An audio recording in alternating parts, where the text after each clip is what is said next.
Dr. Eric Kelly III and a host of phenomenal speakers from all around the globe for this 7-day virtual event that you don't want to miss. The mission of the Black Business Expo is to raise scholarship money from kids all the way from high school, all the way from college. The Black Business Olympics is one of the largest Black business showcases in the world. It is an opportunity for businesses and companies to showcase their businesses globally. We are going to be giving away laptops up to $5,000 away to students.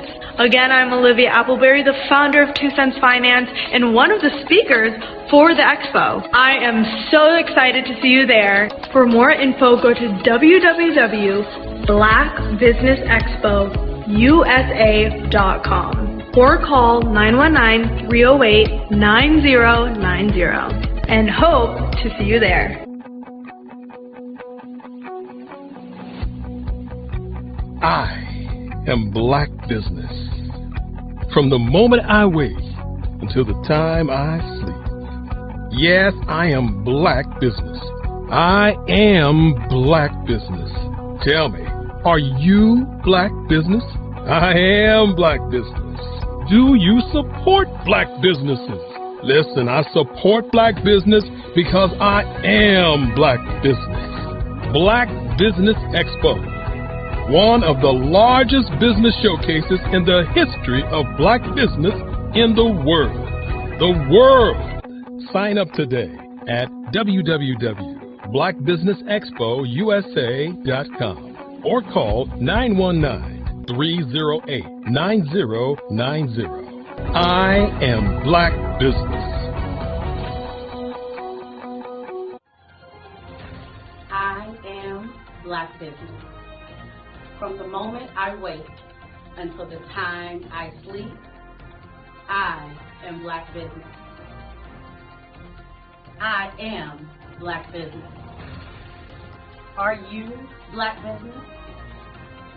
I am Black Business. Do you support Black businesses? I support Black business because I am Black Business.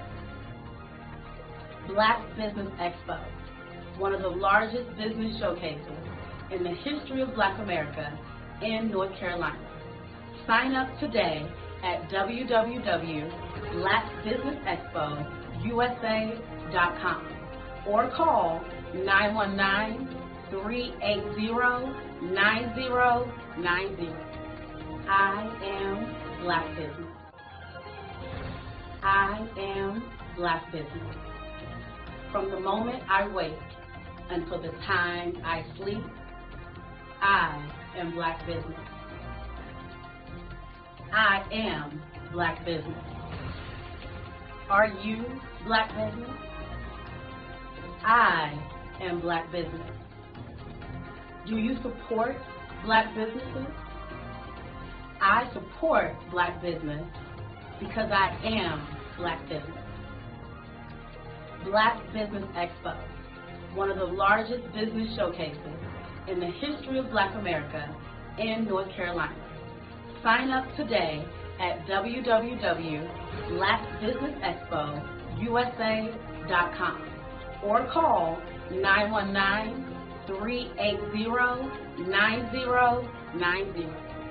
I am Black Business.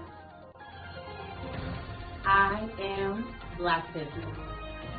From the moment I wake until the time I sleep, I am Black Business. I am Black Business. Are you Black Business? I am Black Business. Do you support Black businesses? I support Black business because I am Black Business.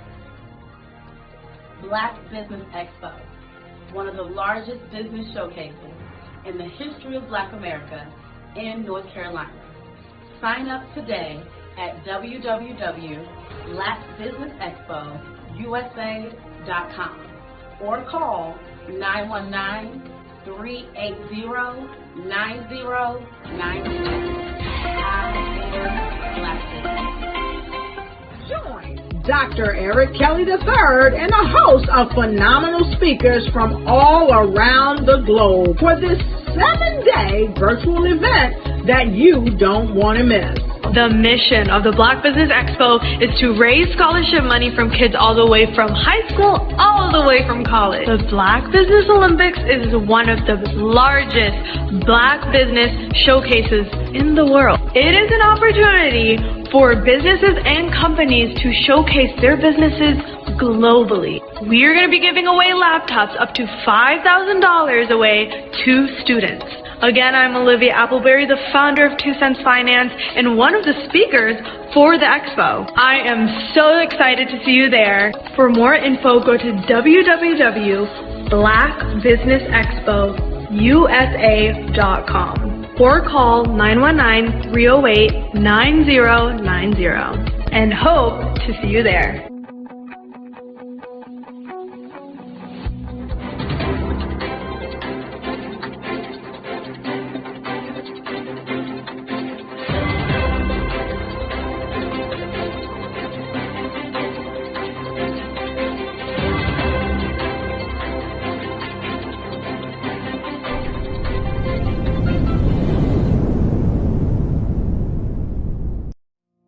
Did you know that approximately 333.34 million businesses exist today, according to a report from 2021? And you may be one of those businesses, or maybe you're not in the business market yet, but you're aspiring to be a business owner. Well, guess what? You're in the right place at the right time. Because let's face it, everything is about timing and opportunity. Hi, my name is Dr. Lotus Richey, and I'm the CEO and founder of the Lotus Richey Coaching and Consulting LLC, along with the Lotus Richey Ignite Show. 15 minutes of success with Dr. Lotus Richey, as well as books to boom your business and bring who you are. And today, I want to bring this amazing message to you about the Black Business Network and the Black Business Olympics. See, the Black Business Network and the Black Business Olympics is designed to help people just like you, that's right, that look like me, to take their business to the next level. Not just in your front yard or your backyard, but globally. The Black Business Network and Black Business Olympics is designed not to just help you survive, but to help you thrive. So join us today as we come together with businesses all around the world to support our students, our children, our young teens, our young entrepreneurs. What we do is we come together to help raise funds for students who are aspiring to be business entrepreneurs, who are aspiring and who are thriving in college. We endow them with a wonderful opportunity to gain scholarship of either a laptop or several thousands of dollars. And we invite you to help be a contributor to this amazing opportunity to help someone that looks just like you. So join us today at our website and let us connect with you and help you ignite and take flight in every area of your life on the Black Business Network and the Black Business Olympics. I'll see you on the other side.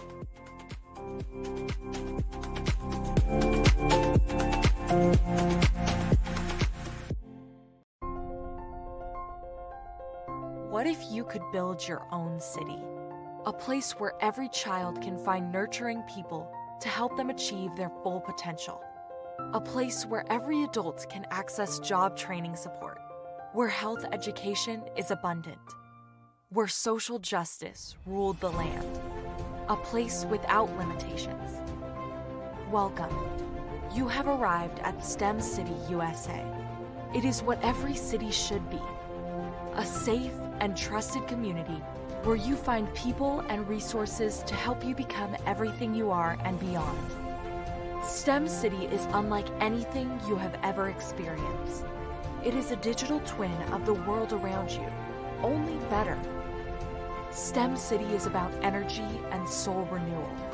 It is more than a digital world. You can almost feel the power of live cultural events, music, and theater.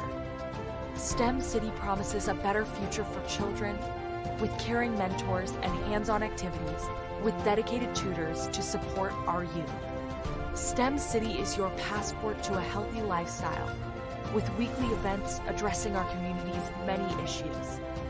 STEM City is your financial well-being with helpful information on wealth management, career advancement, job training, and so much more.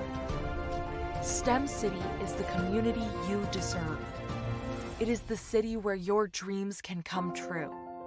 STEM City USA, a place in the sky that is accessible to all who reach for the stars.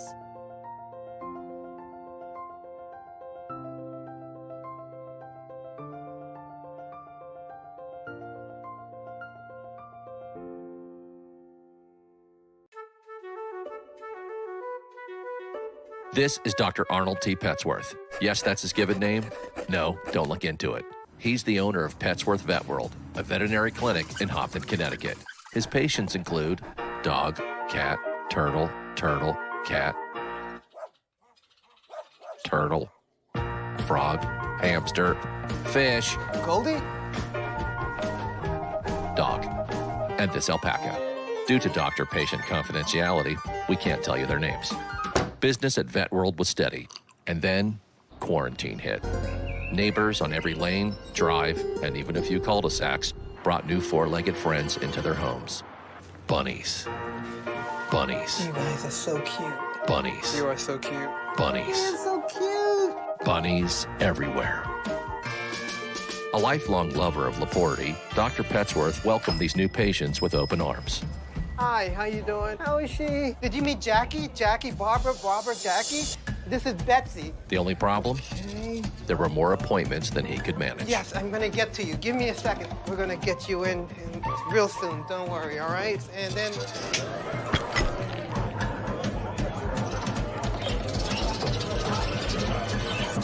That's when Dr. Petsworth turned to his American Express business card, which offers flexible spending limits that adapt with his business.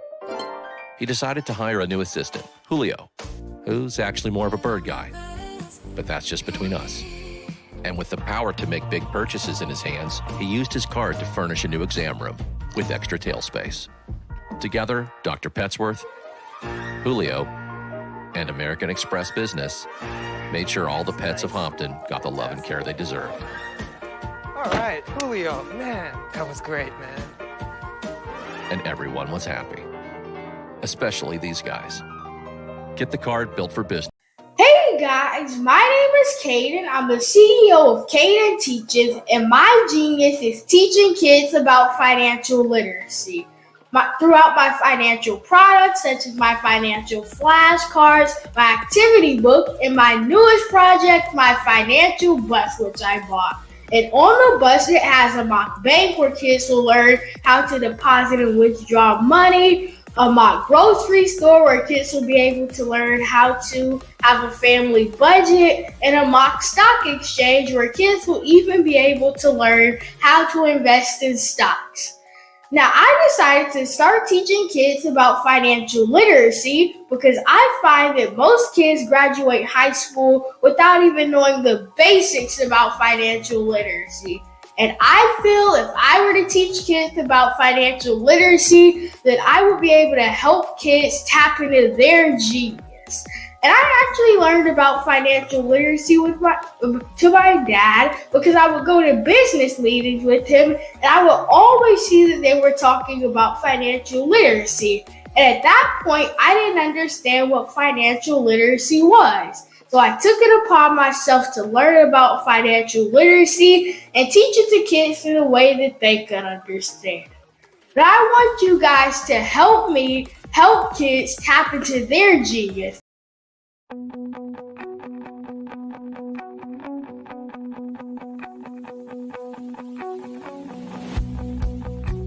I am Black Business. From the moment I wake until the time I sleep. Yes, I am Black Business. I am Black Business. Tell me, are you Black Business? I am Black business. Do you support Black businesses? Listen, I support Black business because I am Black business. Black Business Expo, one of the largest business showcases in the history of Black business in the world. The world! Sign up today at www.blackbusinessexpousa.com or call 919-308-9090. I am Black business.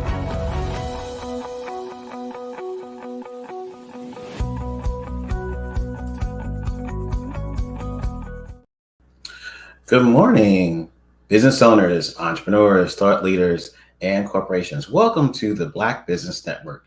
My name is Martin Pratt, and I will be the first speaker for this morning on the Black Business Network. Black Business Network is a 24-hour business network showcasing Black businesses, entrepreneurs, business owners, and thought leaders worldwide. We have speakers from North Carolina, London, Singapore, Africa, Japan, and cities all across the United States, like mine, Lafayette, Louisiana. The Black Business Network is a global community sharing its business knowledge to empower, inspire, and educate businesses about business. So, to give you a little bit about myself, I'm an online instructor. I am dedicated to establishing and maintaining safe and engaging environments for all of us. I co-founded several online communities. One of them is called Black LinkedIn. It's thriving. I was blessed in early 2008 to be one of 4 people to use the hashtag Black on Twitter. And the 4 of us are considered the grandparents to Black Twitter. Way before that, you may remember something in the 90s called Black Planet. Again, blessed to be worked with the founder of what was called then New York Online, which then became Black Planet. And in the 80s, I got my training on networking IBM, AT, and XT computers. So that's a little history of mine. Genius is common, and let's get right into our conversation. So our conversation for today is about how to monetize on social media. First of all, let's discuss what is social media.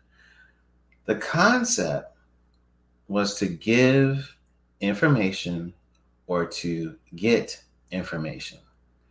Because the word social is in front of media, you want to think of social media as something that you would do socially. Does that mean that you first ask a person when you walk into a party or to an event, here's my business, I want you to buy it from me right now? Absolutely not. You ask the person their name, you may shake their hand, depending on COVID protocol, you may just wave, fist bump, elbow, but you're going to be social. And the social norms is not to immediately sell. The social norm is to engage, communicate with the mindset of finding out more information about the person. So approaching social media monetization in this same spirit, the spirit of give first, always. Give information, good morning, give information. Like today is Wednesday, so it might be Wisdom Wednesday, it might be Welcome Wednesday, it might be Women Crush Wednesday. One of the events I'm doing today is a playlist, a mixed playlist. So I will play music, and all the musicians I'm playing are women for Women Crush Wednesday. That is a social media norm that I'm doing. Let's stay with that and put that over here for a minute. So when I'm talking about how there's 7 rules to social media monetization. Rule 1, we just said it, social, give first. Rule 2, provide a quick and easy way to pay. What do you mean by that? Have you ever went to a website and had to search for the product? Have you ever went to a product page and had to scroll down to buy the product? Have you ever went to a product page and had to uncheck? They wanted to upsell you automatically into something you didn't say you wanted to buy. Keep in mind, when you get that opportunity, this is social media monetization, the person has clicked your link and they're ready to buy. Make it quick and easy. Do not send them here, there, everywhere. The concept is the shopping cart, or the ability to pay. Most people will get lost in the shopping cart and not actually pay because you have a bunch of things. I always try to make it simple and easy. The price includes shipping and handling. You don't have to check shipping and handling if at all possible. And of course, we now know that states require tax. So add the tax in there. So when they see the price, it includes shipping and handling and their local state tax. And they're done. There are 4, if you've seen me before, you know I talk about the 4 C's to content success. This is rule 3. The content that you create, you must apply these rules for the content you create to be successful. Rule 1 is commitment. Are you committed to the content you are actually sharing? Remember, rule 1 for social media is give first. So being committed to giving information, rule 2 was provide easy way to pay. Again, commitment. I'm committed to providing an easy way to pay. The second rule for content success is going to be character. You must have a character. It can be that you are an advocate for, you could be an advocate against. So are you the hero in the story or are you the villain in the story? So many people never get to do da da da da, and that's terrible. Bible for me. The reason why you want to create a character, and I mean not the character of who you are as a person, but an actual character, is because storytelling has been found to be one of the best ways of selling. Telling a story and having that type of point of view. So telling a story, narrating, creating a character in that space, taking your customer through the journey of that character to the cash register or the shopping cart. The third content rule of success is something I did not talk about before when I was here previously. Community. Having a community, people that you trust, people that trust you, people that you want to see, maybe mentees, people that you want to see grow, people that have grown already, mentors. Creating that community around your social presence will help you to monetize on social media. The last and most important rule to me of content success is consistency. Through snow, through rain, through sleet, the mail should be delivered, right? Same thing with your content. Nothing. My child was born early, and I had committed to creating a brand of news. And so I did my news show while waiting for my birth of my child. Unfortunately, but fortunately, she was born not breathing. It was one of the longest nights. The next day that I canceled the content delivery of the news show the next evening. No, I did it for a NICU. She was in the NICU for 80 days. Each of those 80 days, I did the news that I was committed to doing to build the community and be consistent. So 4 content rules to success is our third rule to social media monetization. We're going to get to why it's important. in the next rule to social media monetization, which is organic transactional alignment. When we say organic, it can't be stiff. You can't be like, oh my God, you gotta buy from me. You have to be. One of the coolest things about social media for me is I get to live in wherever, Lafayette, Louisiana, Philadelphia, Baltimore, Maryland, Chicago, Detroit, Washington, D.C., and tap into where you are and find out local information that you may not even know that's happening right around the corner, because I am committed to learning about local news. So you may not even know that there is a book signing from a famous author in your backyard, because you just don't go to that bookstore. That may not be something that you're really interested in, but you like this person and they're going to be around the corner from you tomorrow, right? So when I give you that information and you go, that's great, Martin, thanks. Then I say, hey, by the way, I have a newsletter and I would love for you to sign up to my newsletter. It is a paid newsletter, but it's only $2.99 a month. Yeah, of course. That's organic transactional alignment. It happened organically. It happened because I'm interested in your community. The transaction was mentioned and it aligned because you trust that Martin's going to continue to give you information in that newsletter that you care about.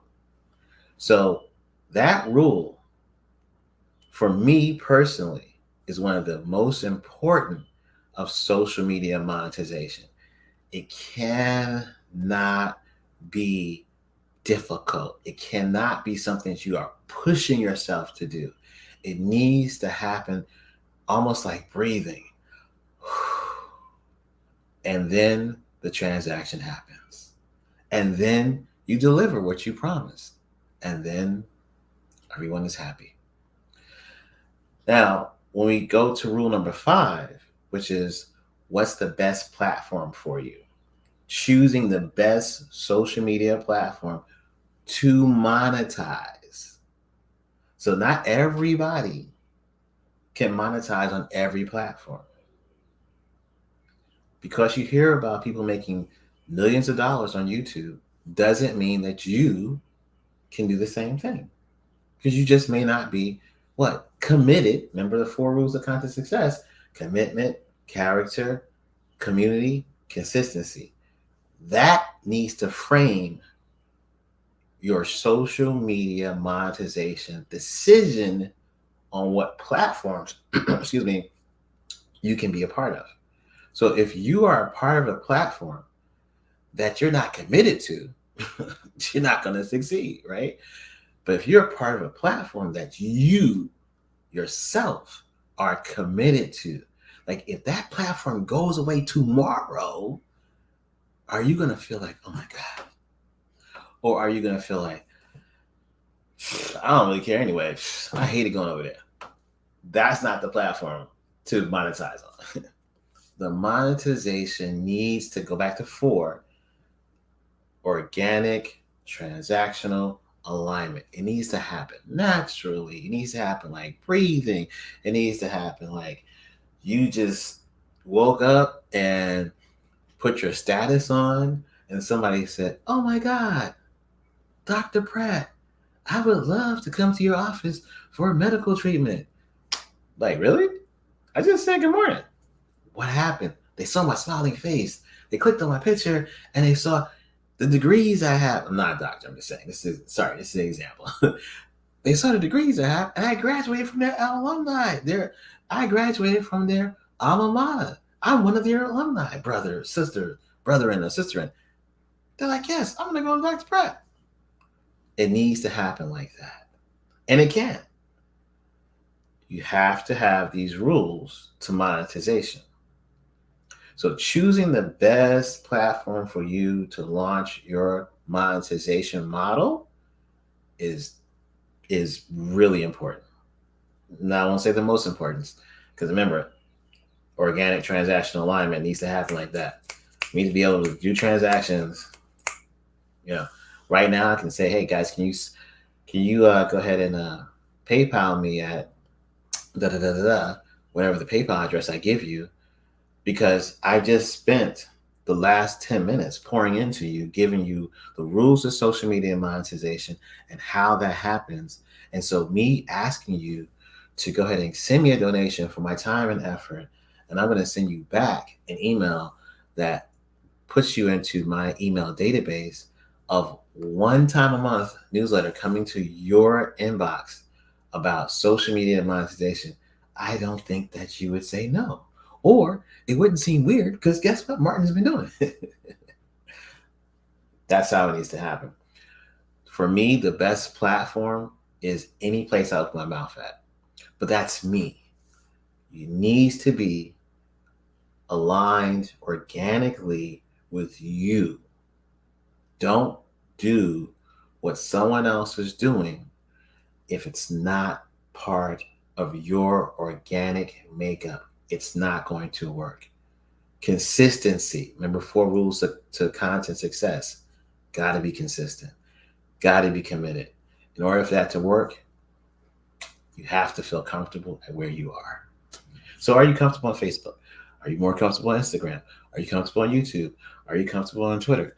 Are you comfortable on Clapper? Are you comfortable on Clubhouse? Are you comfortable on Amazon, selling on Amazon? Are you comfortable on Spotify, your podcast, iTunes? Your podcast is a paid podcast where you're telling people in order to listen to the full podcast, go over and subscribe for $2.99 a month at my Patreon. That type of mentality and ebb and flow needs to be something that you are comfortable with. Now, the next rule to social media monetization is not necessarily extremely important, but is part of your toolbox or toolkit to make sure you are actually doing what you say you want to do. That is joining a community of like-minded folks. So folk who are just like you, and they are in a box or in a community, and every time you walk into that community, they go, hey, John, hey, Becca, hey, Susan, hey, Malcolm. And you're like, this is just like being in the bar. Everybody knows my name. Wow, this is great. And what do y'all talk about? You talk about sports? Are you talking about the kids? Are you talking about... No. Our discussion is strictly on 7 rules to social media monetization. So the minute you walk into that space, however that space exists, the minute you need to see what? Today, I monetized on Instagram. Yesterday, a customer had me drop ship from my YouTube channel. You need to see exactly what you're there for every single time you go into that community. Now, granted, life happens. You know, I just lost my father 3 weeks ago, and life happens. Before that, we survived a tornado that hit our town. Before that, our house was burglarized. Do I talk about some of that on social media? Yeah. Is it impacting my social media monetization? Absolutely, because mentally I have to deal with things and put them away, take them out. So I naturally, organically build into my monetization space for that. However, in the community I am in, because people saw my social media posts, they're not necessarily engaging in that community with me about those things because I put it on my personal post, and most of the people are friends of mine and they've seen it already. So when we come together in that community space, we're talking about social media monetization. We're not talking about what Martin is going through personally. Why is that very essential, but not necessarily important? It's essential because you need other people who are working at the same pace as you that may have actually faced a challenge and conquered it. Now, it's not necessarily super important because you can train yourself to do with some tools. Like, for instance, if you can't find a community of like-minded people that are doing the same thing you're doing, then you can use something called Google Alerts. Google Alerts will alert you to keywords. So for instance, let's say you're doing drop shipping, or let's say you're a mobile dog groomer. You can type mobile dog groomer in Google Alerts, or mobile dog or mobile pet grooming monetization, or mobile pet grooming marketing, or mobile pet, and Google is going to deliver every article every time that something pops up on the internet that they feel that is applicable to your terms, to your inbox. Then you can find a podcast for mobile pet groomers who talk about the ups and downs. So you can build out this community with content. It's not the same as having people to talk to, but guess what happens? The more you show up in these spaces and leave comments and share articles from the content provider, their social media person notices you. And by the time you go to them and say, hey, I'd like to interview you, or I'd like to be a part of this conversation, how can I become a guest on your show?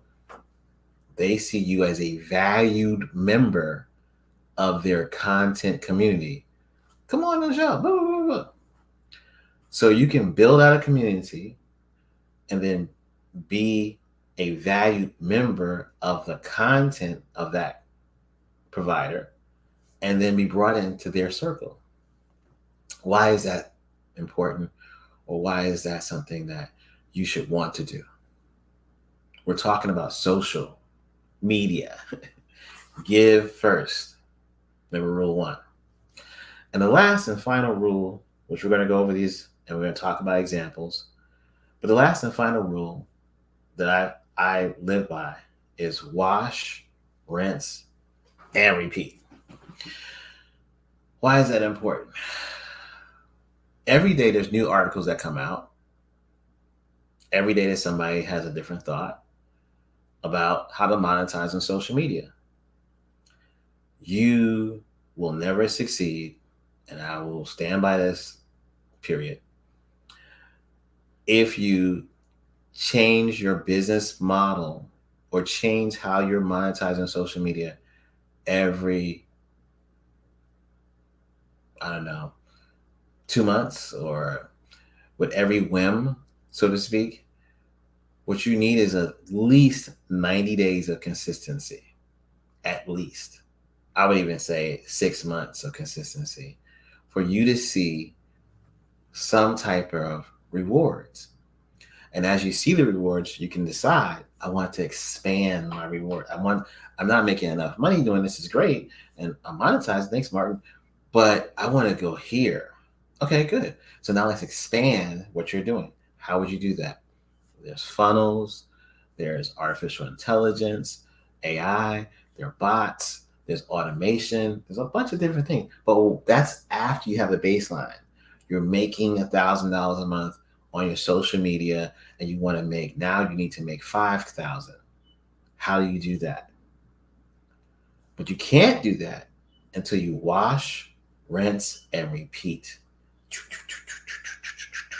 Just like the washing machine, and of course, dry. Wash, rinse, repeat, wash, rinse, repeat, wash, rinse, repeat. Not sexy, but we're talking about the rules to social media monetization. How do I monetize my social media? So 7 rules, going to go through it real quick. Social, give first. Second rule, provide easy and quick way to pay. Third rule, 4 rules to content. Most of what we're doing is content marketing. So there's 4 rules to content marketing. Content marketing success: commitment, character, community, and consistency. 4th rule to social media monetization is organic transactional alignment. Make sure that things are organic in a transactional way that aligns with who you are. Fifth rule, choosing the best platform for you to be on social media and to monetize. The best one for you, not the best one for Martin, not the best one for Black Business Network, but the best one for you. Join a community of like-minded folks or create the community of like-minded folks who are about social media monetization in your industry or your niche. And then wash, rinse, and repeat. Okay. Now, within these 7 rules, there are some nuances. I'm gonna take the fun ones first. One of the most fun ones for me is click the link in my bio. Click the link in my bio. Click the link in my bio. So that was something that people were saying up until maybe 2021. In 2021, Instagram said, you know what? We should actually add the ability to, instead of having to say, click the link in my bio, take an ad out and say, the ad says, press here to shop. Oh, that makes more sense. Yeah, let's do that. So Meta did that. And now you see ads on Instagram that are just like a post, but when you press the button, you go straight to their offer page. And so people aren't saying click the link in my bio as much, but that still is a great place to be. So what can you use to monetize on social media with clicking the link in my bio? I like something called Solo, SOLO.to. Love that, the way that company is set up, their landing page service. So a landing page is a page that allows you to have links. With Solo, you are actually allowed to have video, all kind of multimedia stuff. And so when you have that one link that you can place on your YouTube, you can place on Facebook, you can place, everywhere you have a bio, you can place some people would say, well, why wouldn't I put my website there? Remember rule 2, provide the quickest and easiest way for people to pay. Quick, easy, pay. That's rule 2. A landing page that has nothing else on it but the offer or a link right to the offer. So if you're selling bibs for babies that have organic material and recyclable, you'd want on that page organic baby bibs, $25, shipping, handling included, and tax. Click here. When they click it, it needs to go right to a pay screen for them to enter information. They get it, they're like, done. Why is that? People have a very, very, very short window today. We're dealing with a lot today. And if you're able to get their attention, then you better make sure you can get their money at the same time. So solo.to, or a lot of people love their Linktree. Not a big fan of Linktree, but it does work. So Linktree or solo.to. That's for your landing page and your social media bio. Another thing to think about that to me is fun. This is my fun. May not be your fun, but my fun is, how do I get people to pay? Are you using Stripe? Are you using PayPal? And the consideration is going to be, Stripe is a payment processor that works. It works really well. I think if you're doing international transactions and you have that type of market, and it's a little bit more, let's say, you're dealing with materials or actual physical product, it may be more secure way of receiving payment. But it's not, Stripe is somewhat complicated. So it's not that necessarily, our 3 rules to payment is quick, easy, and pay. It may not be that. So there's PayPal, right? PayPal may be an easier way. The thing about PayPal is the amount of transactions you do. As you get higher and higher, PayPal, may have some difficulty. So if you're doing $20,000 a month in transactions, you probably don't want to use PayPal. And at that point, once you pass 10K a month, you really should be looking at a payment processor. You may even want to talk to your bank and who they use. And because at the end of the day, there are some payment processors that have built-in cards and built-in debit cards to their processing. So it may not be transaction that has to go into your bank, but this is all part of the social media monetization. You have to have a quick and easy way for people to pay, but then you yourself need to get a quick and easy way for you to get the money, because guess what? In order for this to be organic and transactional in nature, you need to feel like you are being paid. Not that it's just you're accumulating money, but now I gotta get it from here to Wells Fargo, or from here to Bank of America, or from here, that gets tiring.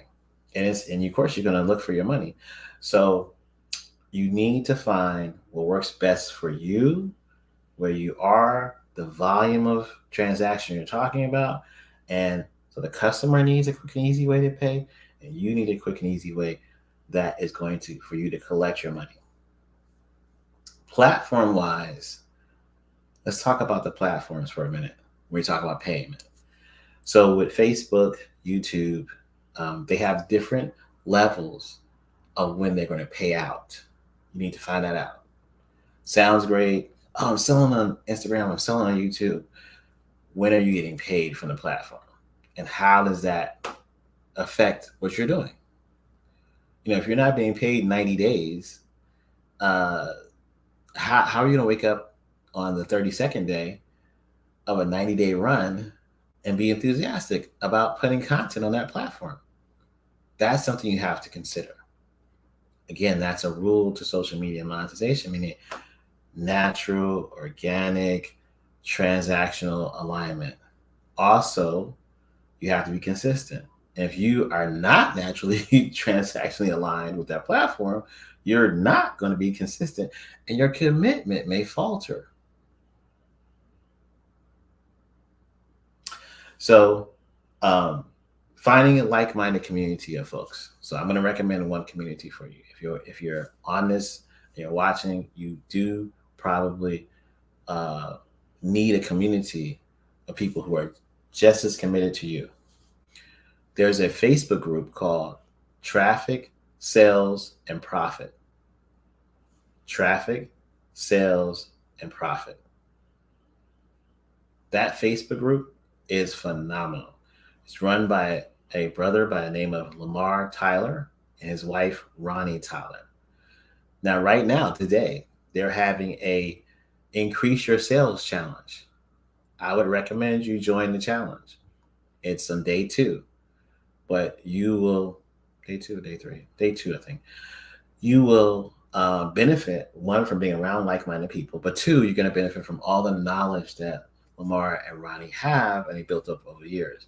That community, when I joined, was about 500 people or a little bit less, and now it's up to 40,000.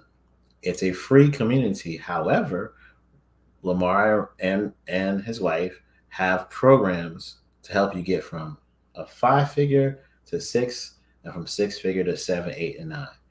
So that ability, companies that have come into the free community and have decided I'm going to level up my commitment to my business and have gone further, I would say at least 40% of the Black businesses in the United States that are making $1 million or more, that are retail based.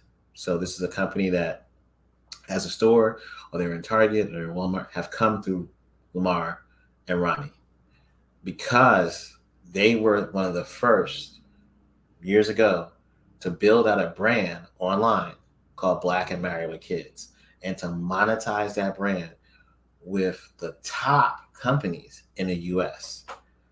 And they did that. It's a real, uncomplicated way to do it. And they did it through relationship building, going to different events that national brands wanted to meet content providers of community, because they built up a great community of 500,000 families in Black and married with kids. Nobody else had that. There was no other community online that had 500,000 members that are dealing with Black kids and families. So they took that and that relationship to brands and made millions of dollars. And when people wanted to ask questions, they put it into a Facebook group. That group has grown into Traffic, Sales, and Profit. And so I would strongly recommend today, go to Facebook, type in the word traffic, type in the word sales, type in the word profit, PROFIT, and join that Facebook group. I don't know if there's any questions, but I'm going to go to the chat to see. I don't see any questions. Okay, cool. So I'm going to run through again the 7 rules to social media monetization. And it's been a pleasure to really be here with you guys and to be able to share this. So 7 rules to social media monetization. Rule 1, be social, give.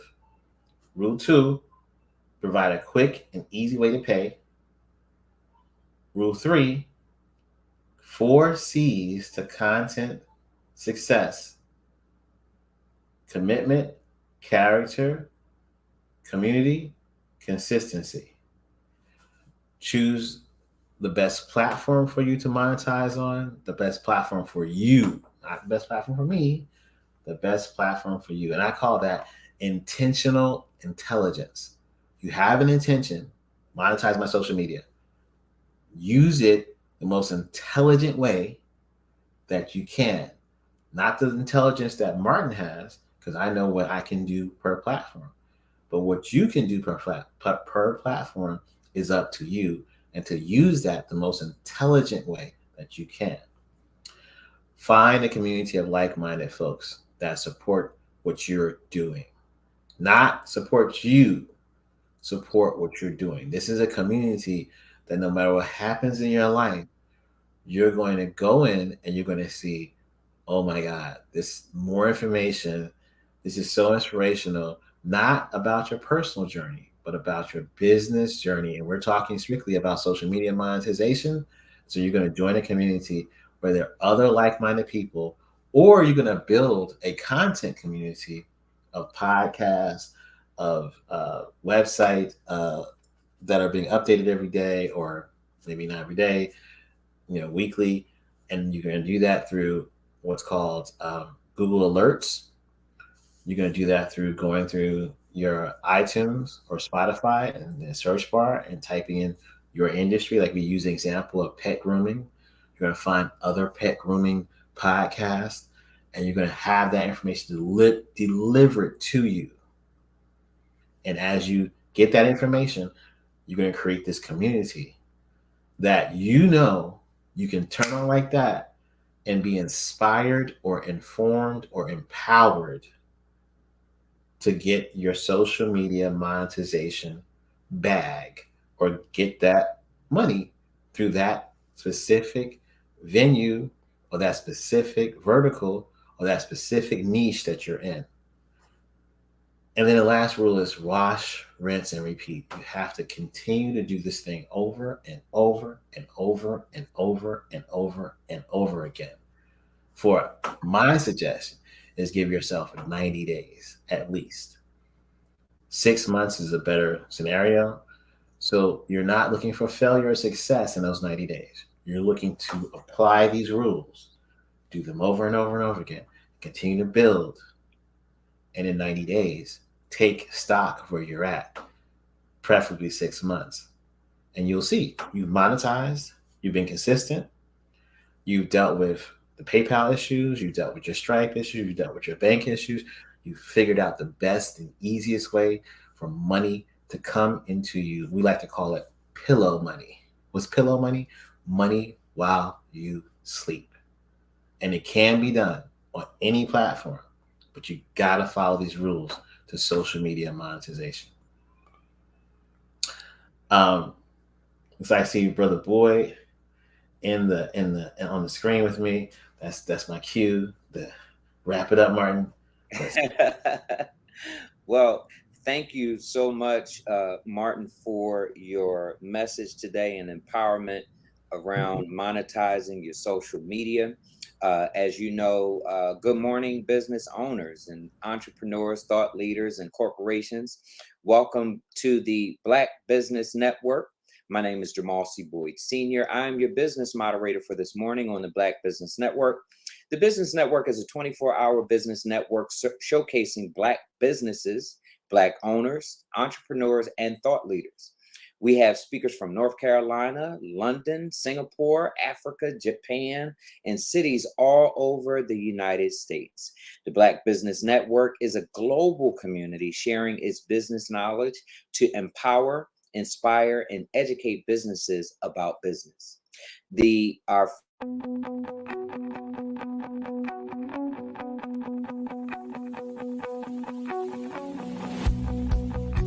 I am Black business. From the moment I wake until the time I sleep. Yes, I am Black business. I am Black business. Tell me, are you Black business? I am Black business. Do you support Black businesses? Listen, I support Black business because I am Black business. Black Business Expo, one of the largest business showcases in the history of Black business in the world. The world! Sign up today at www.blackbusinessexpousa.com or call 919-308-9090. I am Black business.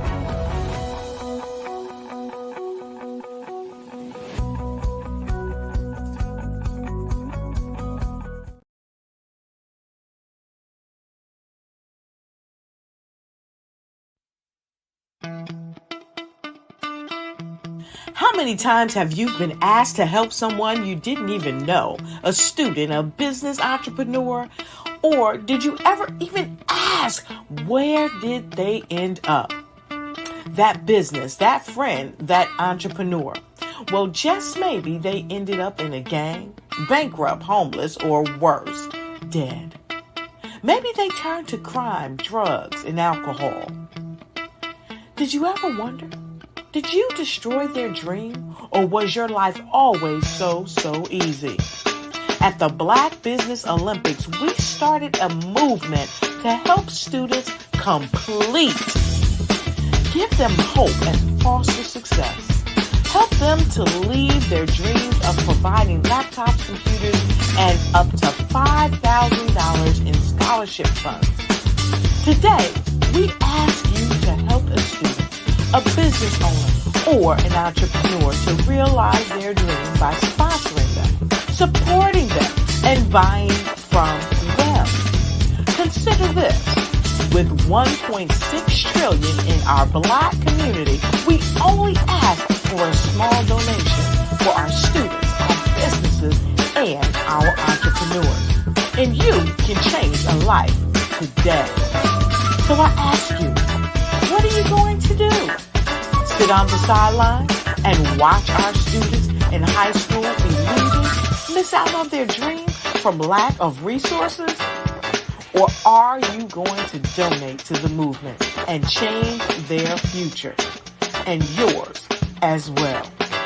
Give us a call today at 919-308-9090. Change their life by investing with action to the Black Business Olympic Fund. The Black Business Olympics, one of the largest business showcases of Black business in the history of the world.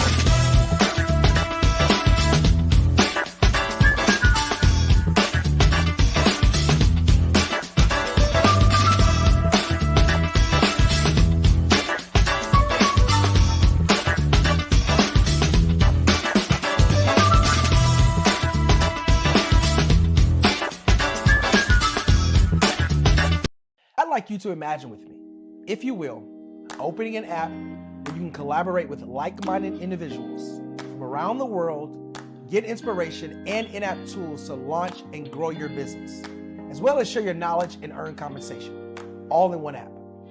Well, the name of that app is Truso, short for Truly Social. Hi, I'm Matthew Newman, the founder and CEO of Truso. A new concept in social media, Truso is designed from the ground up to be a platform that's both social and empowering for all its users. How exactly do we do that? I'm glad you asked. First, Truso brings the world together via video. Psychologists assert that video provides a significantly more effective connection than audio only. When you enter a community on Truso, you're face-to-face. Second, on Truso, you don't have to have 1 million followers to monetize. Our business model allows all hosts and moderators to monetize, no matter the size of your following, by 1, producing fee-based content, and 2, inviting others to join the platform as subscribers. Even more, Truso has an in-app resource library with over 100 free resources, forms, and documents to help you build your brand.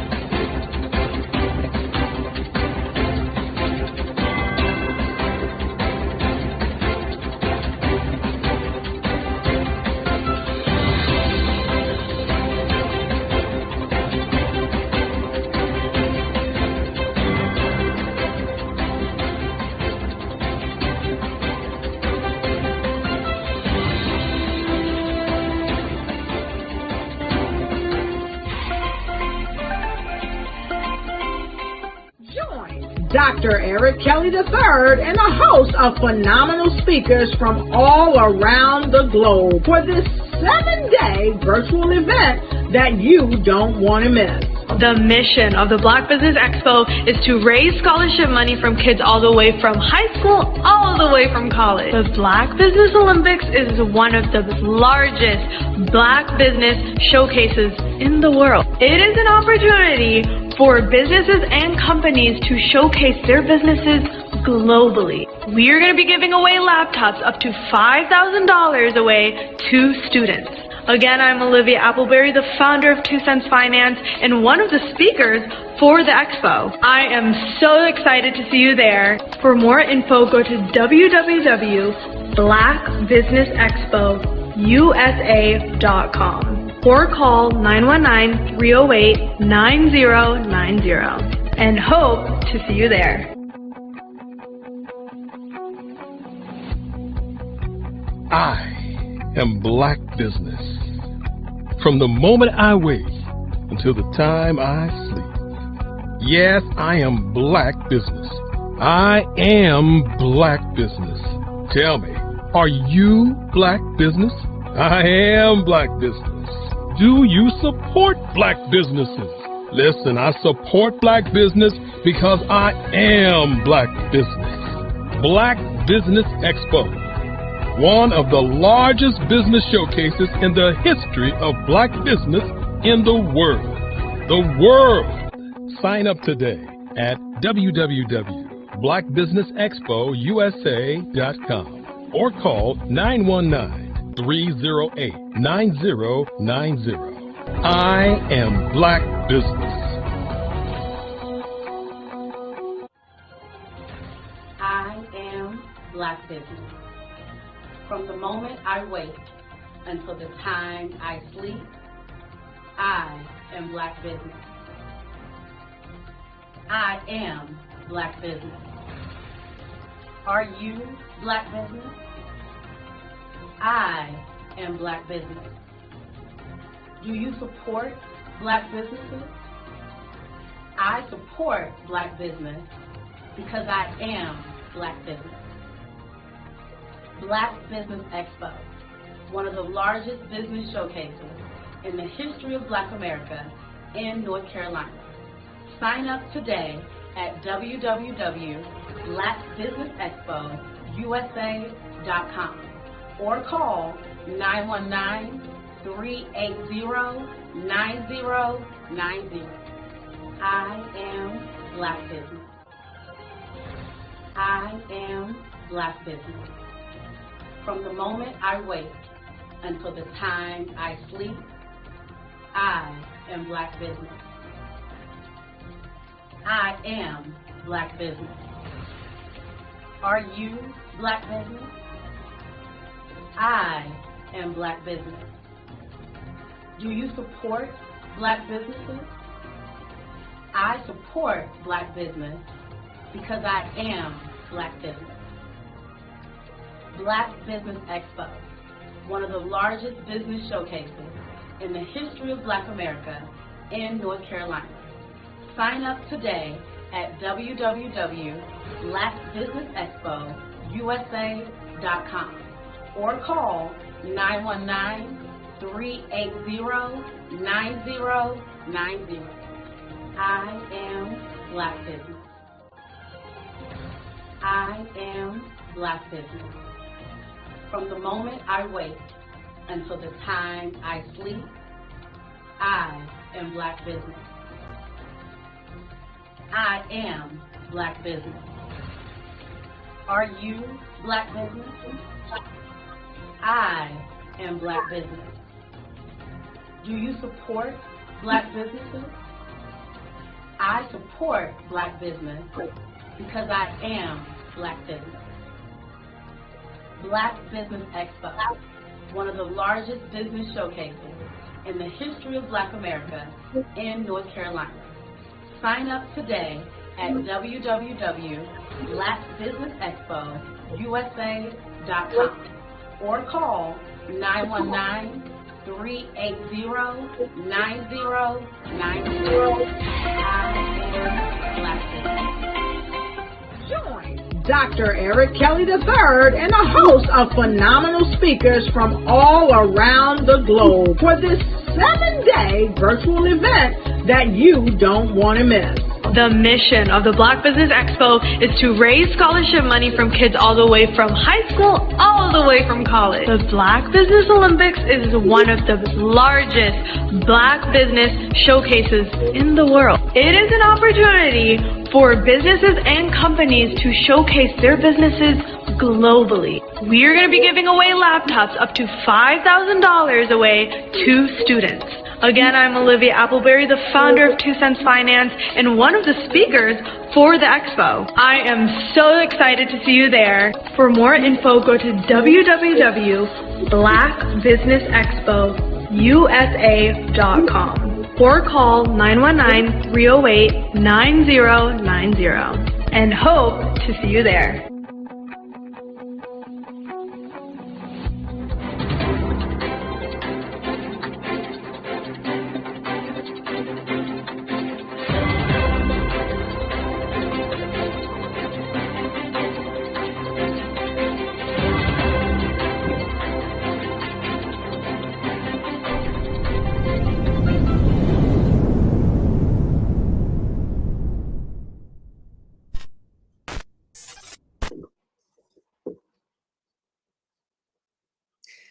Good morning, business owners, entrepreneurs, thought leaders, and corporations. Welcome to the Black Business Network. My name is Jamal C. Boyd Sr., and I am your business moderator for this morning on the Black Business Network. The Black Business Network is a 24-hour business network showcasing Black businesses, business owners, entrepreneurs, and thought leaders. We have speakers from North Carolina, London, Singapore, Africa, Japan, and cities all over the United States. The Black Business Network is a global community sharing its business knowledge to empower, inspire, and educate businesses about business. Our next speaker, Dr. Sandra Walls-Williams, is an accomplished senior executive with over 20 years of demonstrated results as a consultant, leader, and practitioner in the enterprise IT systems implementation, IT security, digital infrastructure, hardware, software design, digital transformation, enterprise training, and development, distance learning, and data systems. Senior level experience in leadership of workforce development and continuing education. Solutions oriented in executive leadership coaching, strategic planning, and management. I present to you Dr. Sandra Wall Williams. Good morning. Good morning. How are you? I'm doing great this morning. How are you? Oh, fantastic. Thank you. Genius is coming, and I'll see you on the other side. All right. Thank you. Well, good morning, everyone. My name is Dr. Sandra Wall Williams, and I'm so excited to be with you here this morning. We are going to, excuse me, do something a little different this morning because my topic is mentorship strategies for your success. Mentorship strategies for your success. And you and I, if you're watching this, whether you're watching it live or whether you're watching on the replay, we're going to have a mentorship strategy session. But before we start, let me tell you, I'll tell you a little bit about me, and then we'll go right into our mentorship strategy session. First of all, let me thank Dr. Eric Kelly for this wonderful platform, how he's helping youth around the world. Also thank him for the opportunity to bring you this session this morning. So now let's get into our mentorship session. Well, first of all, I want you, hopefully you have a pencil and a piece of paper. Let me give you your first tip. Anytime you are working with a mentor or you're in the presence of someone that is going to give you some wisdom or some strategy about your business, whatever it is that you're doing, your education or whatever it is, always have pencil and paper. Always be ready to write something down. You know, these days there's so much information coming at us that it's kind of hard to remember everything, right? So even though I'm presenting, I actually have my paper and pencil ready as well. So here's what I want you to write down. I want you to write down that mentorship is a strategy for your career. Okay. Mentorship is a strategy for your career, your business, whatever it is that you are looking at doing.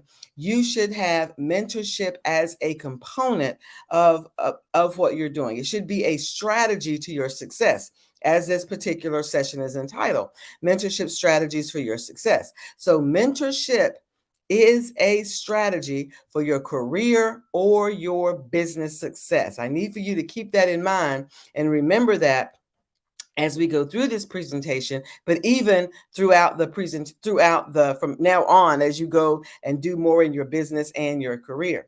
So over the next 20 minutes or so that I have, we are going to have a strategic mentorship session, and this is going to support you. And we're going to do one thing. This is going to support you in what I call developing your own board of directors. If you are working in a particular career and you're trying to move up in that career, if you have your own business, whatever it is that you're doing, you should have a personal board of directors, and that starts with mentorship. So I'm going to give you some tools also, and some tools and some tips on how you make this a productive relationship. And then I'm going to actually offer you a personal mentorship planner so that you can actually have a tool to go about developing your own personal board of directors. So first, let me tell you a little bit about myself. Again, my name is Dr. Sandra Wall Williams. I'm an award-winning leadership mentor, trainer, and coach. I'm also an ordained minister. I have over 32 years in leadership. Over half of that has been in C-level leadership.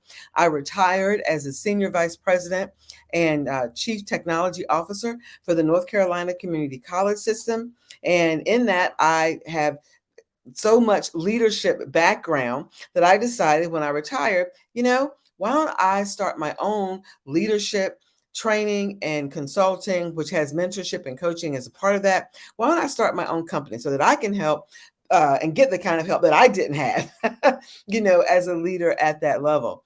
I also have a successful business, as I said, have a successful business, and I coach and mentor women around the world to reach their next level of success, specifically in their career or in their business. I'm also a member of a corporate director for 2 companies. I'm a trustee at Wake Technical Community College. For those of you that live in North Carolina or the Wake County area in North Carolina, I'm also the founder of Vision Building Women. And so I'm also a mom of a 22-year-old, wife of 33 years, and just having an exciting time doing all the things that I'm ordained to do in this particular season in my life. So before we get started, my background has always been in some form of technology. I went to North Carolina State University. North Carolina State is where I got my undergrad, my master's, my doctorate. All of that comes from there. And then I worked for several companies. For those of you that have been around a while, you probably remember a company called Northern Telecom or Nortel. I left there and went to a company called Centel, a company called Broadband Technologies. And that's where all of my technical hands-on experience came from in terms of being in the field. And then after that, I actually went to as a professor at North Carolina State University, had a life or death experience, realized life was short, and decided, you know what? I'm going to be a professor and do some other things. And so that's when I started at the community college system. Learned so much there. If you're not involved with the community colleges in North Carolina, know that community colleges are the greatest thing when it comes to higher education, because we do fuel the workforce here in North Carolina or wherever you may be living. So that's a little bit of a background about me. So now let's talk about our mentor strategy for today. And I'm going to give you tips along the way as well. Here's your first tip. Before you meet with a mentor, doesn't matter how long you've known them, it doesn't matter what kind of relationship you have, to maximize your time with a mentor or whoever it is that's giving you wisdom. Or it could be, you're watching or you're having a meeting with someone. Always prepare specific questions in advance. Now, of course, you couldn't do that for this session because you didn't know to do that or to get that to me, but prepare specific questions for your mentor in advance. If you can, send those questions to him or her so you can have a fruitful conversation about what it is that you want to talk about. Okay. Now, another thing is always know that whenever you're in a mentorship session is always a teaching learning activity. It's always a teaching learning activity. So now, here are the questions that we're going to answer for this session. Okay. So I wrote the questions for you since you couldn't come to the table with questions, right? So we're going to talk about what is a mentor? Why do you need one? How do you position yourself for a mentor? I'm going to give you some specific things to do there. What types of mentorship can I participate in? And then how do I cultivate this network or this board of directors that we are talking about? So when you say, what is a mentor?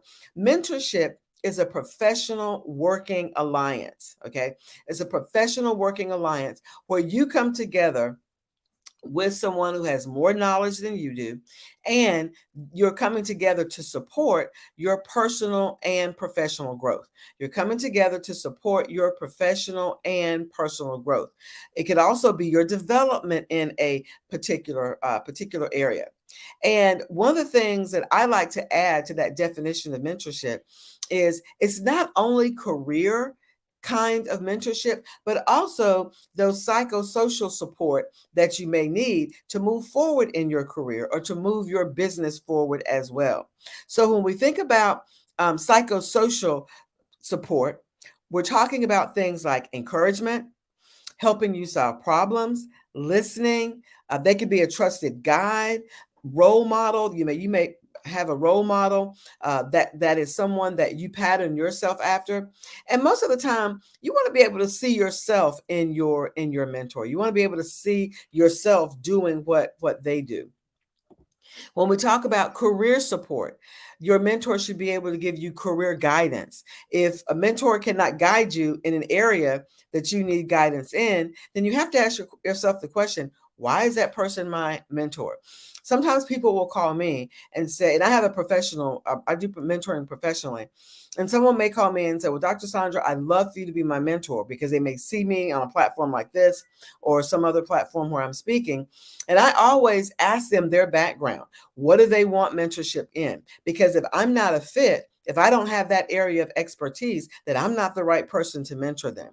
So just because you see someone on a platform does not necessarily mean they are the right person to mentor you. You have to have someone that has your background, the same background as you do, that's further along than you are, but are able to guide you in a particular area, and they have expertise in that area.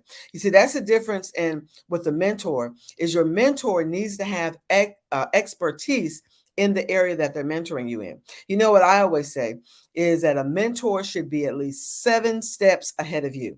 A mentor should be 7 steps ahead of you. Some people disagree with me with that, but that's sort of my rule of thumb in terms of mentorship.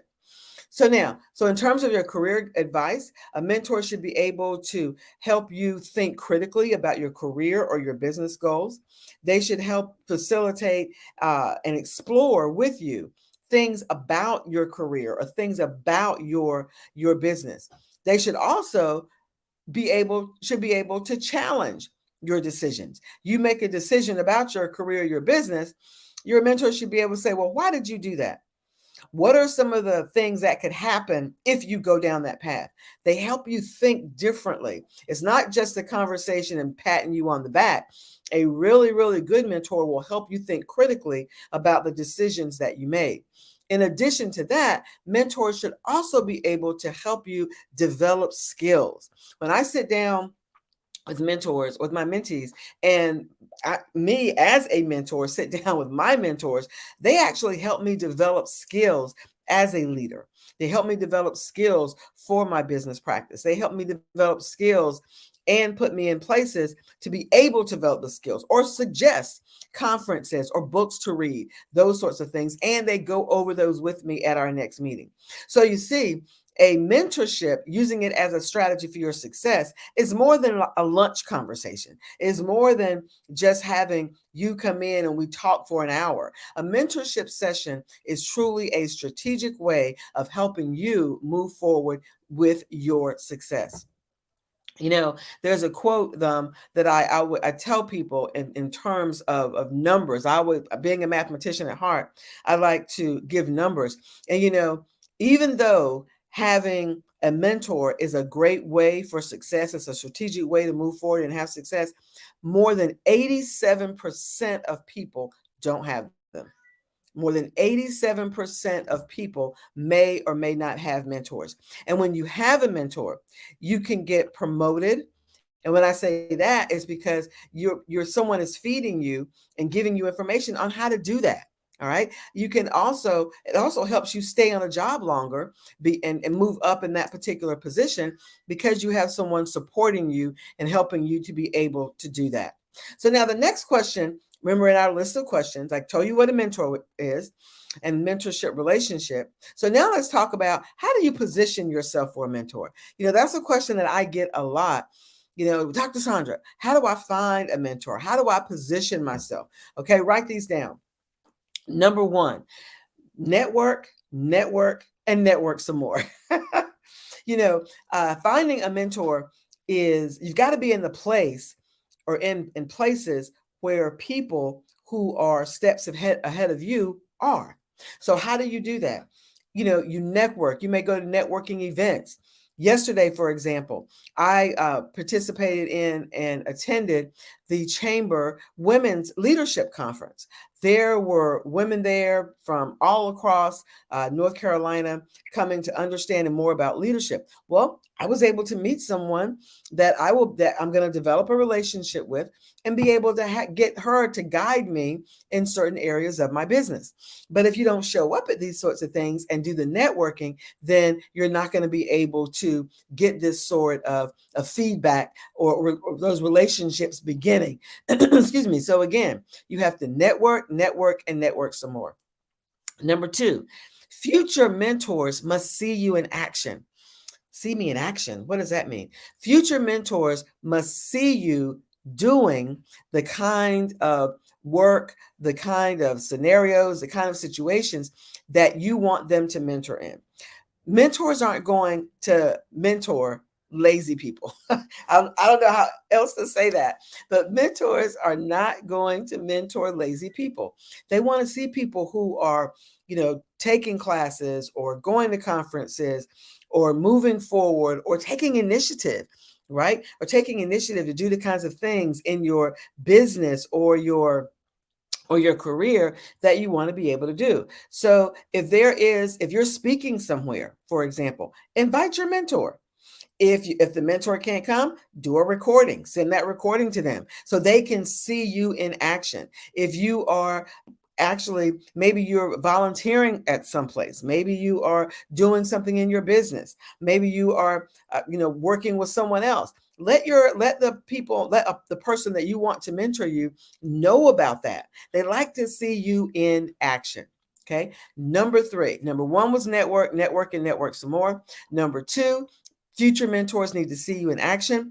Number 3, you've got to, once you form that relationship, you must nurture it. Mentorship is all about relationships and nurturing that relationship.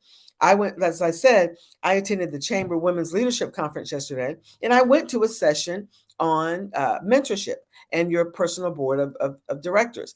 And that was the thing that all of the panel said. Every person on the panel said is that you have to nurture these relationships. You can't just meet someone and then assume that if you ask them to be your mentor, they're going to say yes. That's a 1 in a million chance, because you have to nurture a relationship with them. Number 4, raise your hand for exposure opportunities. Raise your hand for exposure opportunities. Meaning, if there's something that comes along that's an opportunity for you on your job or in your business, volunteer and say, you know what? I'd like to be a part of that. I'd like to do that. There are several reasons why you do that. Number 1, you're going to be able to meet people and know people that you might have not have worked with had you not raised your hand for this opportunity. Number 2, it's another way of what? Networking, knowing and understanding people that you didn't know before. And then, of course, it gives you exposure, because now when you're in a group that you were not in before, now maybe those people are saying, oh, I didn't know that he had the capacity to do that. I didn't know that he enjoyed writing or those sorts of things. So now people are understanding more about you and your capabilities. And the last one here is to know your value and make your value visible. Know your value and make your value visible. Meaning, if you are an expert, say, at writing, or you're an expert at speaking, and these are things that you want to do. If you're a coach, if you're a mentor, if you're a trainer, if you have a business, you have to know what value you bring to the table, and you have to make that value visible. Meaning, it sort of goes back to the second one, is that people have to see you in action. So you have to know, what is it that I do well? And what value do I have bringing it to a certain situation? I always ask the question when I interview people or when I work with mentees or work with and coach women. One of the things I always ask them is, you're a product. I tell them, you are a product. And describe for me the product of you. Describe for me the product of you, meaning, what are your skills? What are your abilities? What are the things that you do well? What are the kinds of things that you know how to do, your competencies? Okay, what are all the things that you bring to the table? When you show up in a room, What are you bringing with you?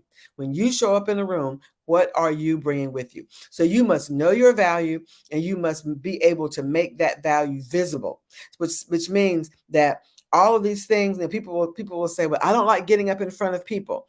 Well, if you are going to advance in your career, if you are going to be able to move your business forward, then you've got to get accustomed to being in front of people. Who else is going to talk about your business or your career but you? That is your responsibility.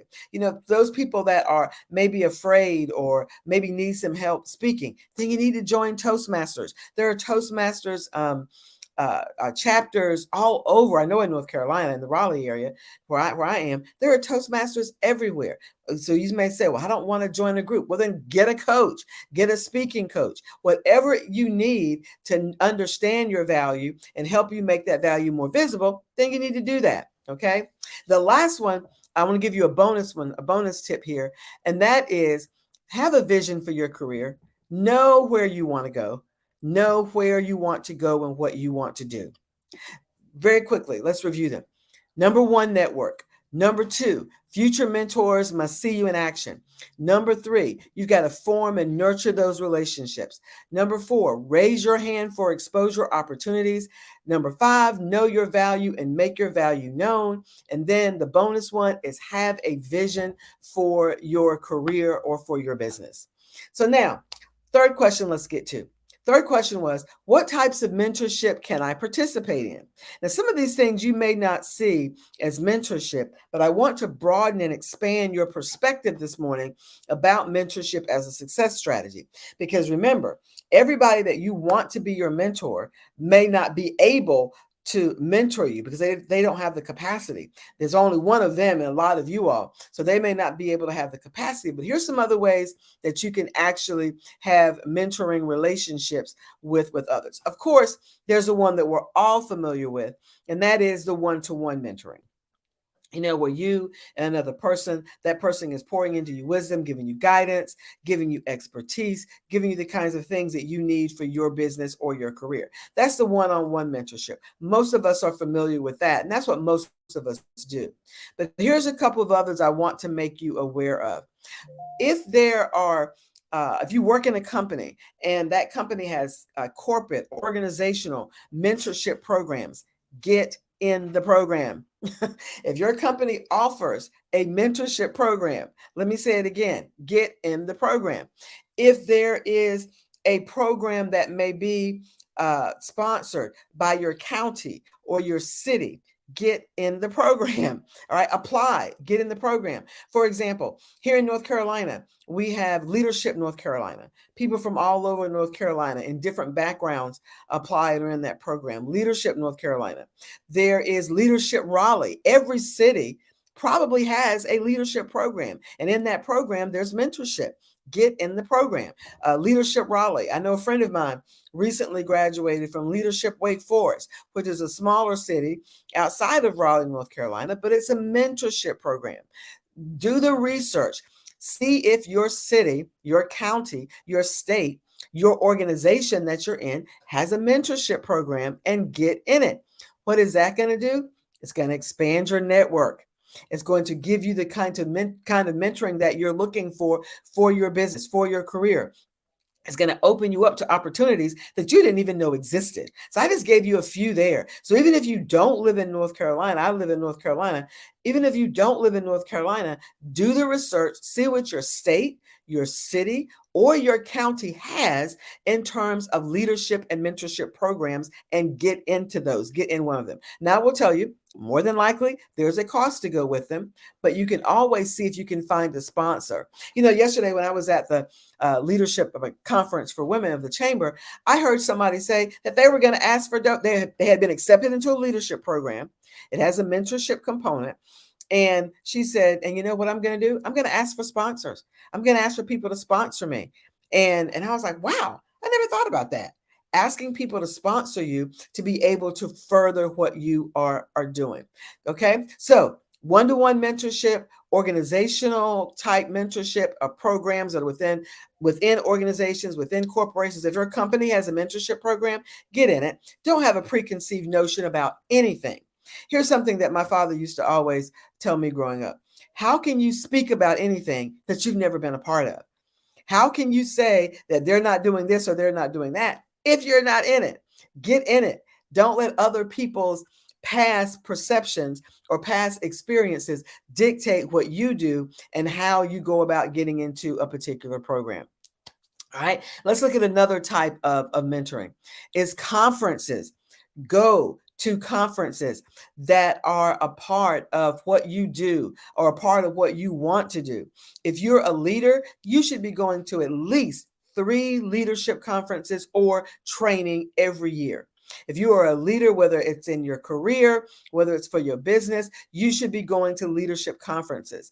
Do the ones that best fit you. Yeah, there's so many of them out there, but do the ones that best fit you and go to them. For example, like I said, I'm a leader. I attended the Chamber of Women's Leadership Conference. That's another thing. Are you a member of your chamber? Because the local chamber in your area probably has conferences, probably has a leadership program. I mean, these are all things that you have access to, but you got to do the research to see what they are. So attend conferences. If you're in construction, for example, and you have a business in construction, you should be attending leadership conferences. You should be attending construction conferences, because you know what? That's where you're going to be able to meet and to network with the people that will be able to mentor you in the future. Now, this last one is one that I'm sure that many of you are like, really, Dr. Sandra? Really? That's a mentor? But yes, this last one, books are great mentors. Books are great mentors. Remember that when I was growing up, there was this little commercial we used to say on Saturday that we used to see on Saturday morning that would say, reading is fundamental. Books are great mentors. You're not going to, I mean, you may be able to, maybe you know these people, but there are some people that, they have written books and they may not be at your kitchen table every single night. But when you read their books can mentor you in a certain area. Remember how I said that if you're a leader, you should be going to at least 3 conferences or 3 training kind of activities every year. You should be reading a book a month. I know it can get hard, but just schedule the time. Schedule the time to read. Schedule the time and take the time to read and determine, let me read a book about, and then you go find that book. You don't necessarily have to buy it. Every county has a county library. Go to your library, get the book on loan, read the book. Always, as you're reading, always have your pencil and paper, right? You can take notes from that, and that's another type of mentoring. Another way that someone is sort of like books, another way someone told me I thought was really good, and I'm going to actually begin to add it when I talk about this, is you might say, well, I'm not the best reader in the world. I like listening to things. That's fine too. Go on YouTube, find the person that you want to hear from, and listen to them on YouTube. They may have a podcast. All of these things are where you're going to have access to people that you would love to mentor you, but you may not have that one-on-one access, but you're hearing them and they're pouring into you. So books, audio books are a way. You can actually read the book, right? Reading is fundamental, but if you don't have time to do that, then you've got audio books, you've got podcasts, you've got YouTube. These are all things that you can utilize to be able to get that kind of guidance, support, and mentorship that you need to be able to take you to your next level of success. So again, we've answered the question, what is a mentor? We've answered the question, how do I position myself for a mentor? Answer the question, what types of mentorship can I participate in? And now the last thing I want to do with you in our time together this morning is, how do I develop my own personal board of directors? How do I develop a personal board of directors? So first of all, what is a personal board of directors, right? So your personal board of directors is a group of people that will be mentoring you from different areas of expertise. Here's the one thing. I do not believe, nor will I say, that one person can be your mentor in every area of your life. That is just not a true statement. One person cannot fulfill all of your career needs, all of your business needs, all of the kinds of personal kinds of needs that you may have or guidance that you may need, right? So you need to have a board of directors that says, these are the people, and here are the areas that they are mentoring me from. When I mentor professionally, meaning that women are in my mentorship program, then they're there from the perspective of leadership. So if you write down the area that you want to be mentored in, I'm going to give you a tool to be able to do that. You write down that area, then leadership, then who is the person that's going to mentor you from leadership? That's the area. Say, for example, you want to do some, I heard the gentleman that was speaking before me, presenting before me, he was talking about building your business and getting like Facebook ads for your business. For those of you that have businesses and you want to take your business online more, then you're going to need a mentor or a coach, maybe for something like that. You've got to, here's the thing, is that you have to think of what are the different areas that I need support. You write those different areas down. I'm going to give you a tool for that in just a second. You write those different areas down, and then you strategically ask yourself, who is able to help me with that? Who is able to support me? I guarantee you it is not going to be one single person that can support you in everything. I'm a minister, and so I have a ministry mentor. Anytime, and she's a bishop, she's over several ministries. She has leadership at the national and international level. So when I have things about ministry, then I go to her. I have a business. I have several business mentors because they mentor me and coach me in different areas. I have someone who is just dealing with my technology because that's his specialty, just dealing with technology. So look at the areas where you need mentorship and then ask yourself, who are the people that can help me with it? When and those people probably won't meet with you all at one time. That means you have to strategically get on their calendar. You have to get on their calendar and you have to come to them with questions. Remember, come to them with questions, and then they can work with you on getting these types of things that you need for your business. This is so important, y'all, because so many times we travel this road of trying to do these kinds of things for our business, for our career. And even though we're focusing on business and career here at Black Business Network, remember, there's your personal life as well. You have to have, if your personal life is not right, nothing else is going to be right either, right? So there's your personal life goes with you wherever you go. So you may even need a mentor there. You know, my husband and I have been married for 33 years, and we're mentor to several married couples. But we have a mentor. We have another couple who mentored us. The wife passed away last year, but we have a couple that mentored us, and they were married almost 60 years before she passed away. So you see, regardless of the area that you're in, you need to know the areas that you need support in, your business areas, your career areas, your personal areas, and then strategically ask yourself, who are the people that can help me and support me and mentor me in those areas? And keep in mind, it may be someone's book that you're reading. It may be a conference that you go to. It may be a one-on-one type of mentorship. But what you don't want to do is you don't want to have gaps in your knowledge. If you know that you need support, say in the basics of building a business is another example, and you don't know the basics of building a business, then get a mentor who that is what they do. That is what they do. Because sometimes, people say, well, I know so-and-so, Miss Sally, she started a business and she can help me. But that may not be her area of expertise. Her area of expertise may be something different, not helping start businesses. You need someone who has that area of expertise to be on your board of directors. Your board of directors could be anywhere from 3 people to 20 people, depending on your needs. Now, when you build this board of directors, some people call it board of directors. Some people call it your personal board of directors, your personal board of advisors, your personal mentoring network, whatever you want to call it. It's always the same. You build it the same way. Your area that you need support in, what is that area? Then who can I call, or who would be the best person to work with me in that area? Who do I need to listen to? Who do I need to get guidance from in that area?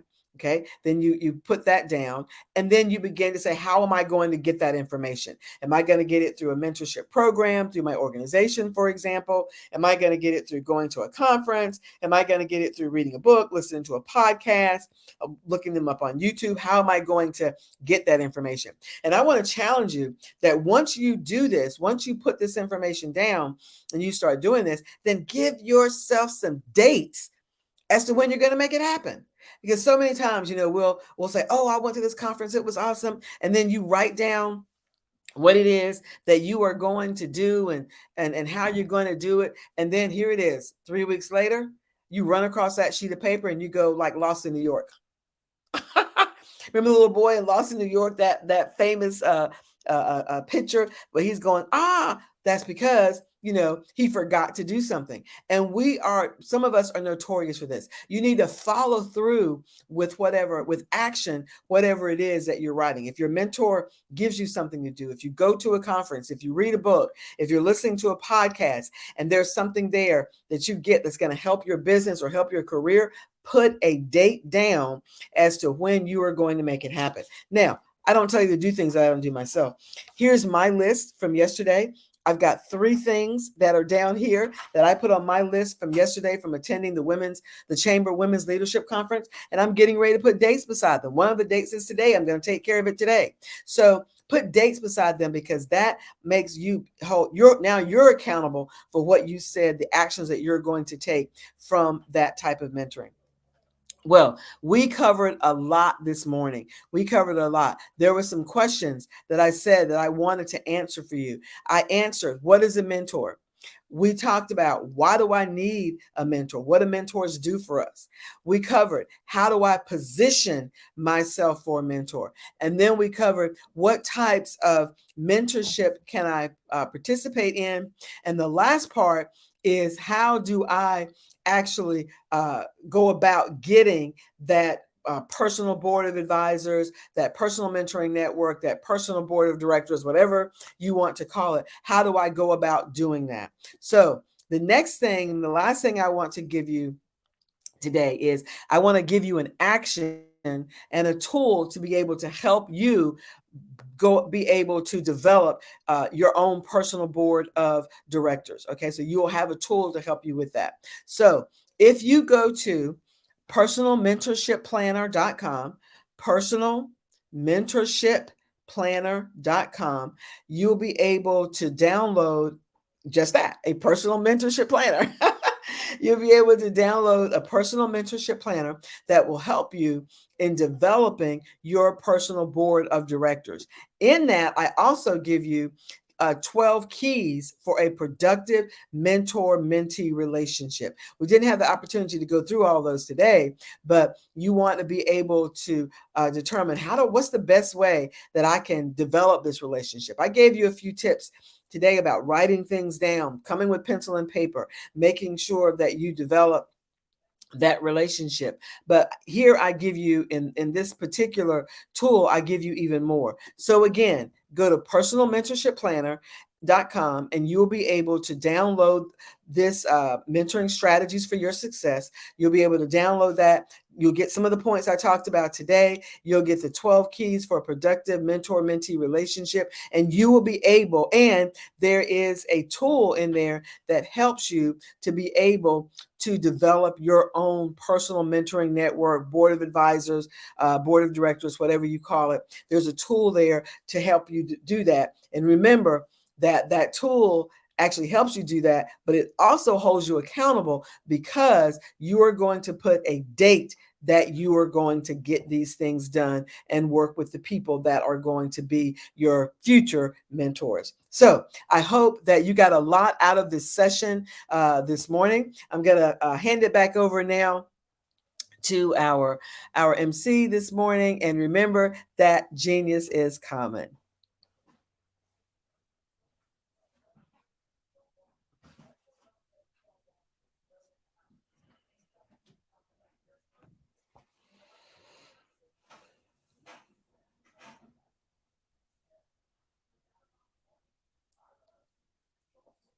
Thank you, Dr. Sandra Wall Williams, for that amazing presentation. And I got mine. I've walked around with mine, so been doing this for years, and everything that you mentioned was spot on. So thank you for that. Thank you for coming. Is there any way or ways that you would like people to follow up with you or contact you after today's presentation? You can actually, if you do the personal mentoring network, that goes directly into an email for me, and I can contact you there. So just do that and you'll get information from me. Or if you want to reach out and email me directly, you can do that as well. And that is Dr. Sandra Speaks. Dr. Sandra, DrSaundra, Dr. Sandra at drsandraonline.com. Dr. Sandra at drsandraonline.com. Awesome. Well, again, we thank you, Dr. Sandra Wall Williams, for your presentation and the billions of dollars of education and information that you provided today. And genius is common, and I'll see you on the other side. Thank you. Well, again, we want to thank the speaker for today. And we want to let you know that the Black Business Expo's mission is to raise funds for high school seniors going to college or K-12 entrepreneurs. This expo is a fundraiser for students. You may go to www.blackbusinessexpousa.com to donate to the scholarship fund, or you can use the Cash App that's on the screen below. And that is $ B as in boy, B as in boy, X as in xylophone, U as in uncle, S as in Sam, and A as in America. Now, our goal is to give laptops to up to $5,000 to 10 students. Students can register online as well at www.blackbusinessexpousa.com. Every dollar counts. So we want to remind you to donate to the scholarship fund. And we want to thank our Black Business Expo USA sponsors for May 2023, which are NC 100, Moody Capital Partners, Suede Soul, Lotus Reach Coaching and Training, Carolina, Virginia Minority Supplier Development Council, Step Management, BHS and Associates, Margie McLean Foundation, Inc., Genius is Common, Earth Essentials, Mullane Shani Global, Executive Women's Success Institute, The Quality Coaching Company, Superwoman Business Services, Creative Force Studios, Lee Entertainment, Artistic App Design, and Black Business Expo USA. Genius is Common, and I'll see you on the other side. Attention all entrepreneurs and companies. Are you looking for reliable and efficient virtual assistants and back office support to help you manage your business tasks? Look no further than Superwoman Business Services.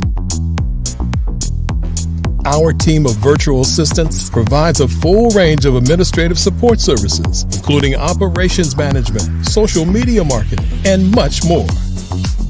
We also offer website design services to help you create a professional online presence that reflects your unique brand. In addition to administrative support and website design, we offer business development and structuring services to help you grow your business and achieve your goals. We'll work closely with you to identify areas of improvement and develop a customized plan to help you reach your full potential.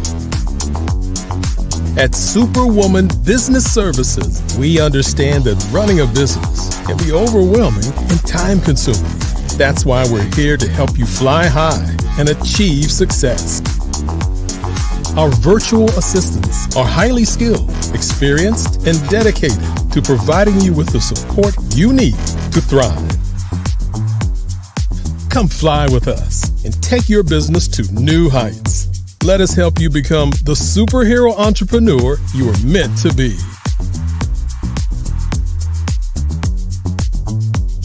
Contact Superwoman Business Services today to learn more about our back office support services. Come fly with us and take your business to new heights.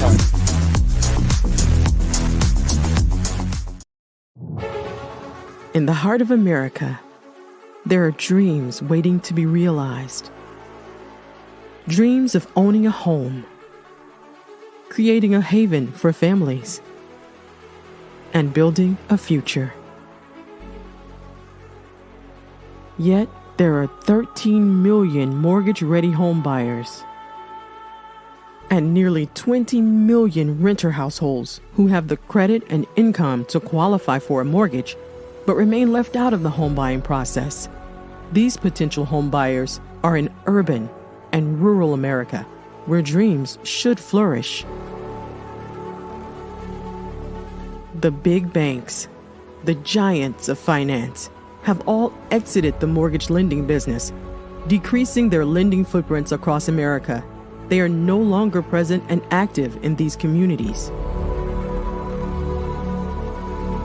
Instead of offering opportunities for home ownership, some of these banks have chosen a different path. They have decided to become mega landlords. They have chosen to invest billions of dollars in rental homes, leaving potential home buyers with fewer options and stuck in a cycle of renting without the chance to build equity and create a legacy for their families. Here is the shocking truth. A report issued by the Home Ownership Council of America revealed that if lenders were to step forward and serve this underserved market, they could conservatively increase their loan volume by $1.5 trillion. $1.5 trillion. This is a $1 trillion business opportunity, ripe for the taking.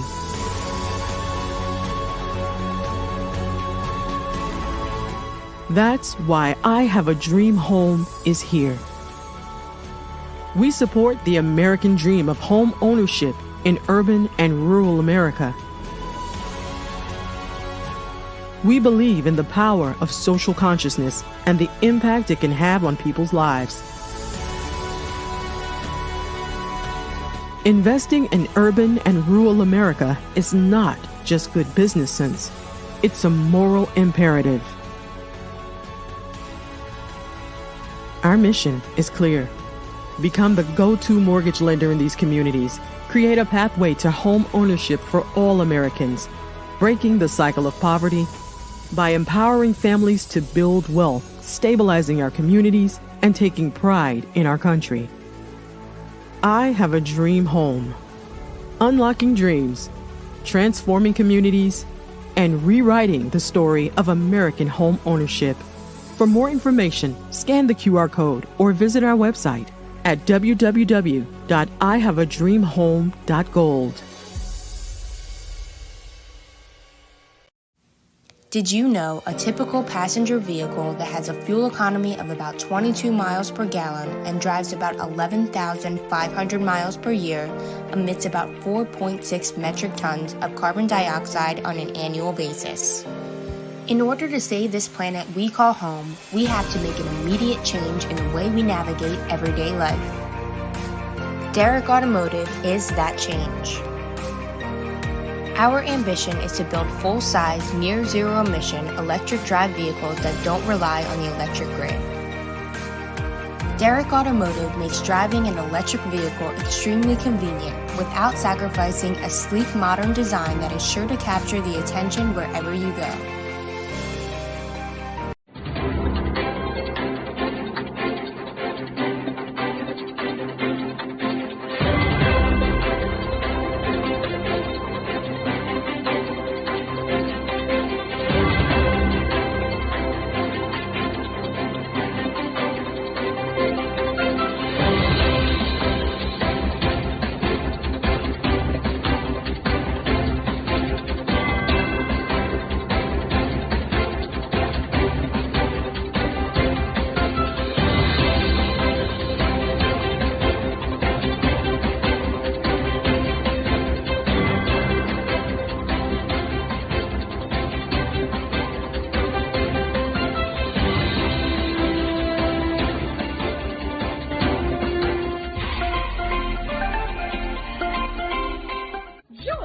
Dr. Eric Kelly III and the host of phenomenal speakers from all around the globe for this 7-day virtual event that you don't want to miss. The mission of the Black Business Expo is to raise scholarship money from kids all the way from high school, all the way from college. The Black Business Olympics is one of the largest Black business showcases in the world. It is an opportunity for businesses and companies to showcase their businesses globally. We are going to be giving away laptops up to $5,000 away to students.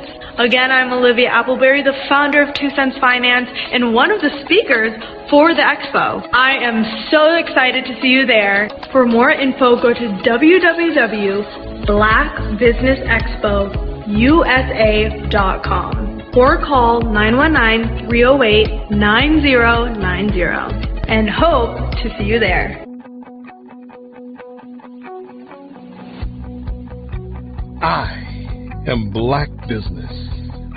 From the moment I wake until the time I sleep. Yes, I am Black business. I am Black business. Tell me, are you Black business? I am Black business. Do you support Black businesses? Listen, I support Black business because I am Black business. Black Business Expo, one of the largest business showcases in the history of Black business in the world. The world! Sign up today at www.blackbusinessexpousa.com or call 919-308-9090. I am Black business. I am Black business. From the moment I wake until the time I sleep, I am Black business. I am Black business. Are you Black business? I am Black business. Do you support Black businesses?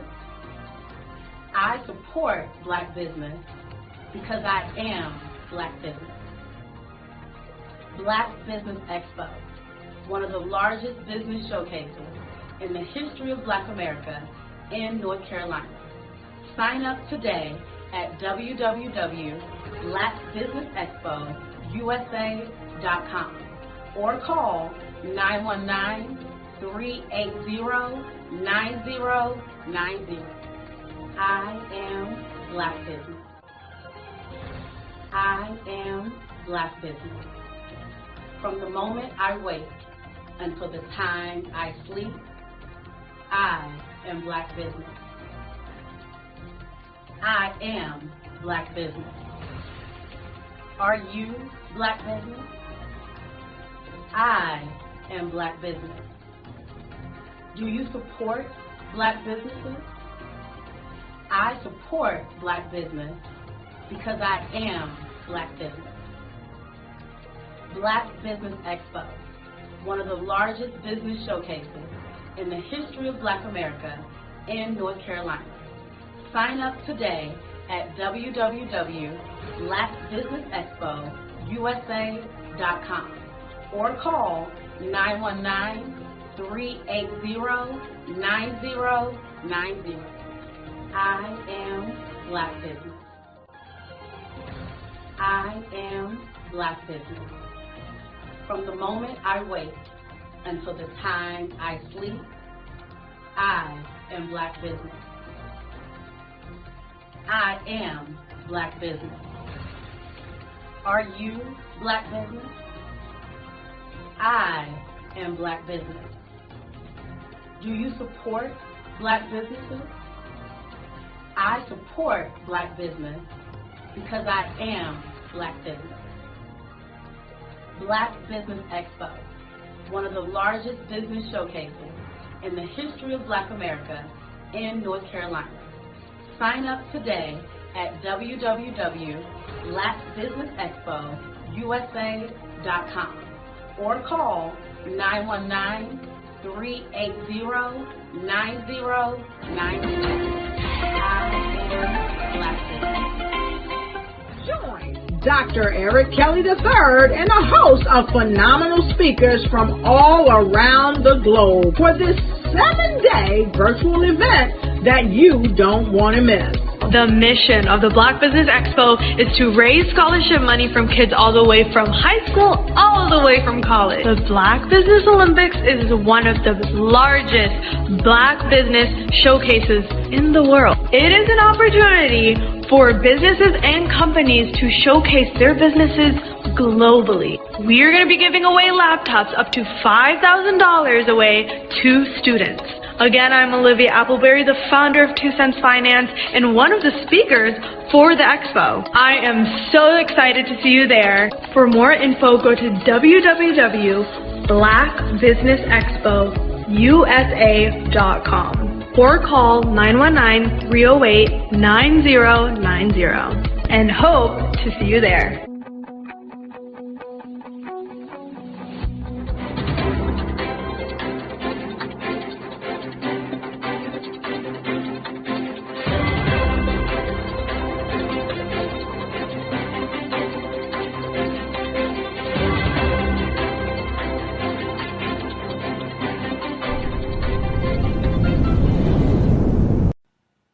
Hello, my name is Kiasi Helm and I'm 14 years old. I think my genius would probably have to be setting goals and achieving them. I say this because ever since I was young, I always wanted to be an author, and at age 11 I ended up achieving this. But not only did I end up becoming an author, I ended up becoming a public speaker, a publisher, a business owner, all these great things. The name of my business is Written by Kids Publishing Company. I decided to start this company because I thought it was important for me to help kids my age express themselves through literacy and just achieve their own goals. Because to me, achieving goals is the best thing in the world to feel. It's you just achieving things and aspirations that you set for yourself. And I know that everybody is capable of this because even if you don't end up achieving the goal, you still tried your best, and that's the most important thing. And everybody is capable of this because genius is common. Thank you. Hi, my name is Holly Bird Miller, and I am the brand and beauty ambassador for the Genius is Common movement. I have 27 years in sales, marketing, business development, branding, and brand strategy. So my genius is common. What got me into the love of branding and beauty is I love to allow our professional clients to look like the best version of themselves, to elevate their executive presence. So I've surrounded myself with a global team of videographers, photographers, hairstylists, makeup artists, wardrobe stylists, social media managers, and brand strategists to make sure that we are your one-stop branding agency.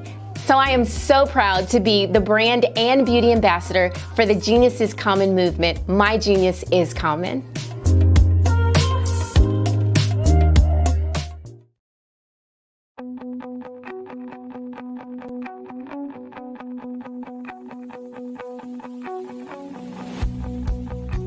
I am Black business. From the moment I wake until the time I sleep. Yes, I am Black business. I am Black business. Tell me, are you Black business?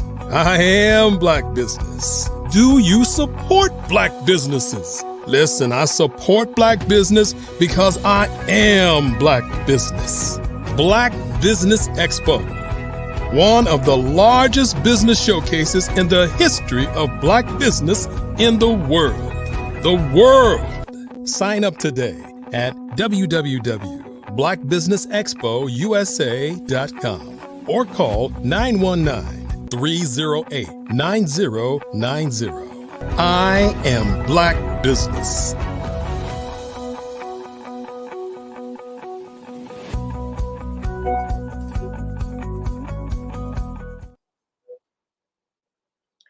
Good morning, business owners, entrepreneurs, thought leaders, corporations. Welcome to the Black Business Network. My name is Jamal C. Boyd Sr., and I am your business moderator for this morning on the Black Business Network. The Black Business Network is a 24-hour business network showcasing Black businesses, business owners, entrepreneurs, and thought leaders worldwide. We have speakers from North Carolina, London, Singapore, Africa, Japan, and cities all over the United States. The Black Business Network is a global community sharing its business knowledge to empower, inspire, educate businesses about business. Our third speaker is Dr. Barbara Wright, Certified Dream Builder. Dr. Barbara Wright is a certified dream builder, and Dr. Wright is the founder of Certified Dream Builder, Inc., a development consultant at Wright Partners Group, LLC, and president at Certified Dream Builders University. She has over 20 years of experience raising from $10,000 to $10 million, helping to win over $150 million in grants and loans for nonprofits, for-profits, faith-based organizations, and schools and colleges. She has served both small and large organizations, including serving as program manager for the Housing Authority of Kansas City and as a grant manager for Kansas City Public Schools, retiring in 2021. I present to you Dr. Barbara Wright, and let's bring her on screen. Good morning, Dr. Barbara Wright. Welcome. Thank you. Good morning to you as well. Glad to have you this morning and looking forward to all of the expertise and information you're going to share. Genius is common, and I'll see you on the other side. Thank you very much. Good morning, everybody. I am Dr. Barbara Wright, and it's so great to be here with you this morning again. This morning, I am going to share fundraising strategies for nonprofit organizations. As he said, I am a certified dream builder. My business is to provide business strategies as well as fund development opportunities.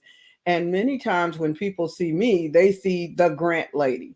Well, this morning, I'm going to talk to you about the other side of grants, because grants are wonderful, but there is another side to grants, and that is there's a competitive side to grants, which means that you're not going to win them all. You're going to play the game well so that when you are not winning on the grant side, you have some other opportunities to win. Those other opportunities is what we're going to focus on today. Many of the books that I write and what you find on my website will be related to grants as well as the fundraising side. But today, we're going to talk to you about the 7 streams of income, which does include grants, but it also includes some of the fundraising. In fact, I call my little message today a 3-part message. So we're going to give you the get ready, we're going to give you the get set, and then we're going to give you some information that's going to help you go and start running, because sometimes you get a part of it, but you don't get it all. So today we're going to try to give you the get ready, the get set, and the go. We're starting with the get ready, which includes the 7 streams of income. As far as those 7 streams of incomes is concerned, there are individual gifts. That's where you can engage your donors. You can cultivate the relationships with your donors, whether that's just individuals off the street. And I'll tell you, one of the second largest giving groups is people who earn less than $50,000, from 0 to $50,000. They give away about 8% of their earnings to church, to nonprofits, to organizations. That's right. They're the second largest giving group. The first largest giving group is actually the millionaire, billionaire types, the billionaires actually. They are the ones who give 9% of their income. But the lowest income people give 8% of their income away. And then it goes down from there. $100,000 earners give a smaller amount. Let me pull up the actual statistics for you so I can give you the truth on that. Under 50,000 gives away 8.4% of their income. 50,000 to 100,000 give about 4.5% of their income away. 100,000 to $500,000 earners give about 2.9% of their income. $500,000 to $2 million earners give away about 3.1%. 2 million to 10 million give away about 4.4%. And then those who earn 10 million or more gives away about 9.3%. So as you can see, don't discount people because they're poor. They give more than your people in the middle any day. They give 8% of their income to support organizations. So do know that giving might come in ways that you did not realize it was going to come. In-kind gifts is where an organization will give you products or services or expertise. Sometimes you can partner with people and get expertise. There might not be any funding transacted, but it's called in-kind donations. So that can help your organization as well if you're not having to pay for your rental space, because the rental space is going to be an in-kind donation. Many churches, especially larger churches, will give you space if you are going to do something that's going to help the community that's around them. So you definitely want to keep those in-kind donations in mind as you are getting ready. Also, retail sponsorships is number 3 in the 7 layers of fundraising. Retail sponsorships is with corporate organizations. You can collaborate with retailers for cause marketing initiatives and sponsorships. There's all types of sponsorships. Now, this is where some cash can be transacted. If you're having an event to where people are going to come to that event, you have sponsors that are looking for you because they want to get their message out to the type of people who are going to be attending your event. You are the one that's going to have to convince them that you have the win-win. If they come to your event, you're going to have some people there that will see their message. So it's a great bartering tool. And sometimes sponsors will buy a table. There are also organizations out there that have trips that they will sell to you for a very low dollar. I was reading about one trip this morning to where the organization was able to auction off that trip for $30,000. They paid about $1,000 to $4,000 for it, and they were able to auction it off for $30,000, which raised money for their organization. And I didn't even know about that until more recently. So if you are trying to create an annual gala or an annual event, you might want to consider partnering with one of those organizations that has trips. So you buy the trip for the low dollar, and then you auction that trip off at your gala, and you'd be surprised because people know how much trips cost. So they will pay a nice amount of money for a trip. So that's one of the retail sponsorships that you can get. Also, foundation grants, that's number 4. So the first 3 are not grants. It's individual gifts, in-kind gifts, and then retail sponsorships. Well, then we get into the grants, which are the foundation grants. And you research corporate organizations and foundations to find out who aligns with your mission.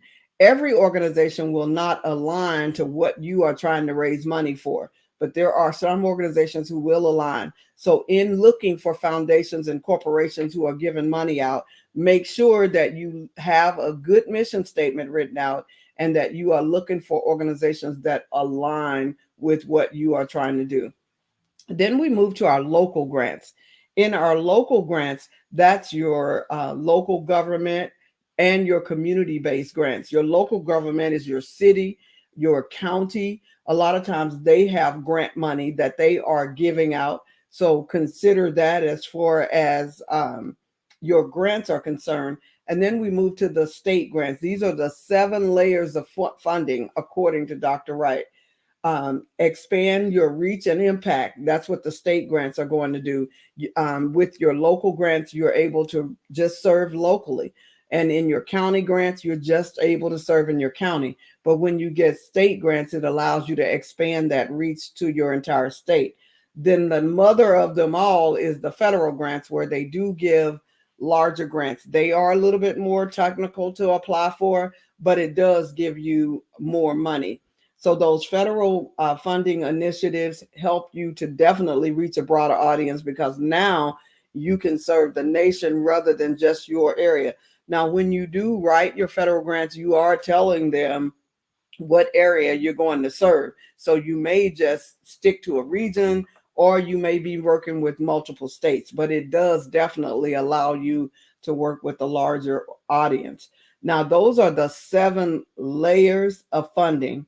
And then I want to talk to you about 5 different topics in the fundraising, because sometimes it takes you a little while to get to the top 4 of those 7, which is grant writing, your foundation grants, your local grants, your state grants, and your federal grants. It may take you some time to get there. So what do you do in the meantime? We're still in the getting ready part.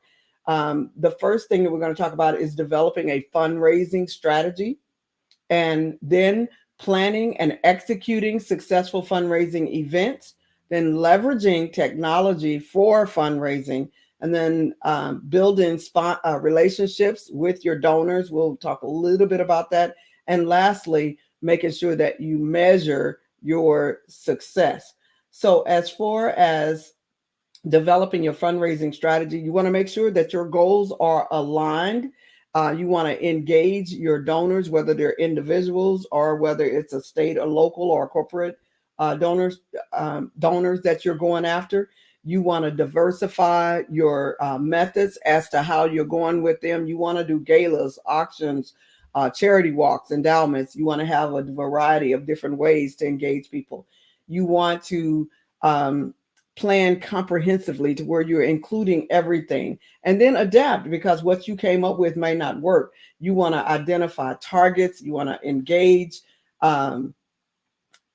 You want to engage effectively and diversify, as we said earlier, and making sure that your goals are aligned.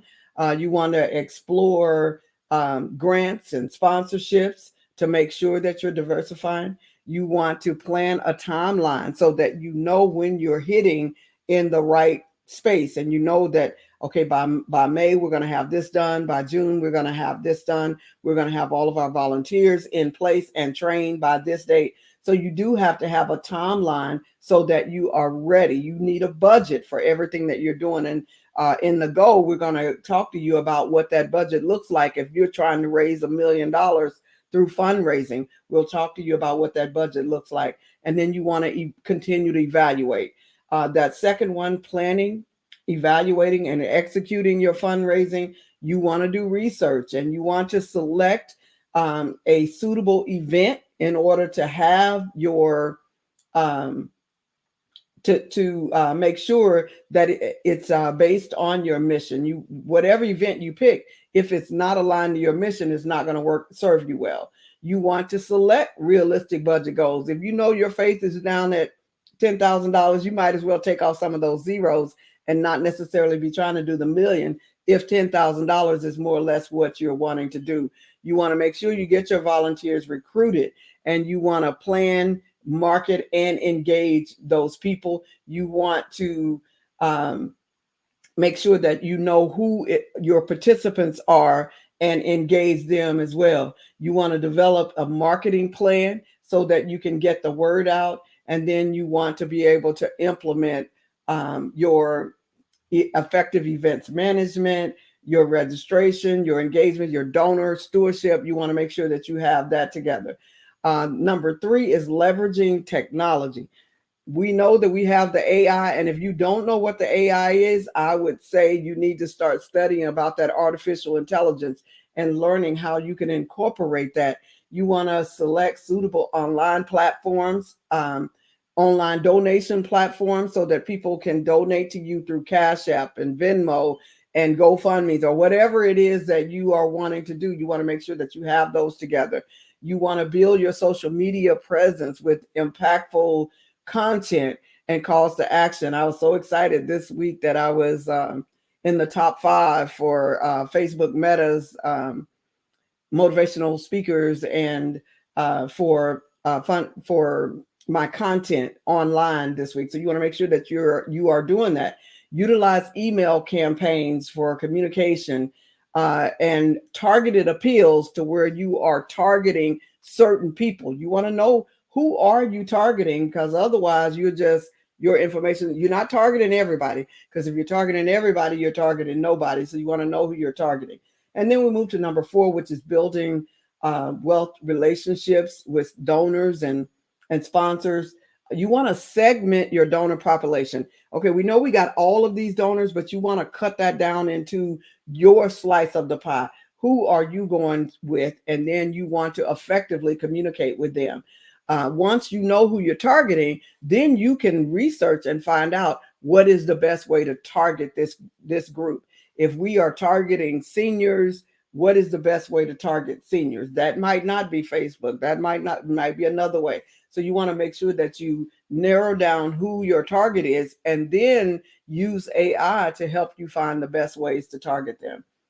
You want to implement your donor stewardship plan and thank your so that you are thanking those who give to you, because one of the best ways to not get funded again is to not thank those who are given to you. You want to engage corporate sponsors and align your goals to make sure that whoever you're going to is aligned with your mission statement. So if you hear me saying that the mission statement for you is critically important, it is, because that's going to help guide all of what you do.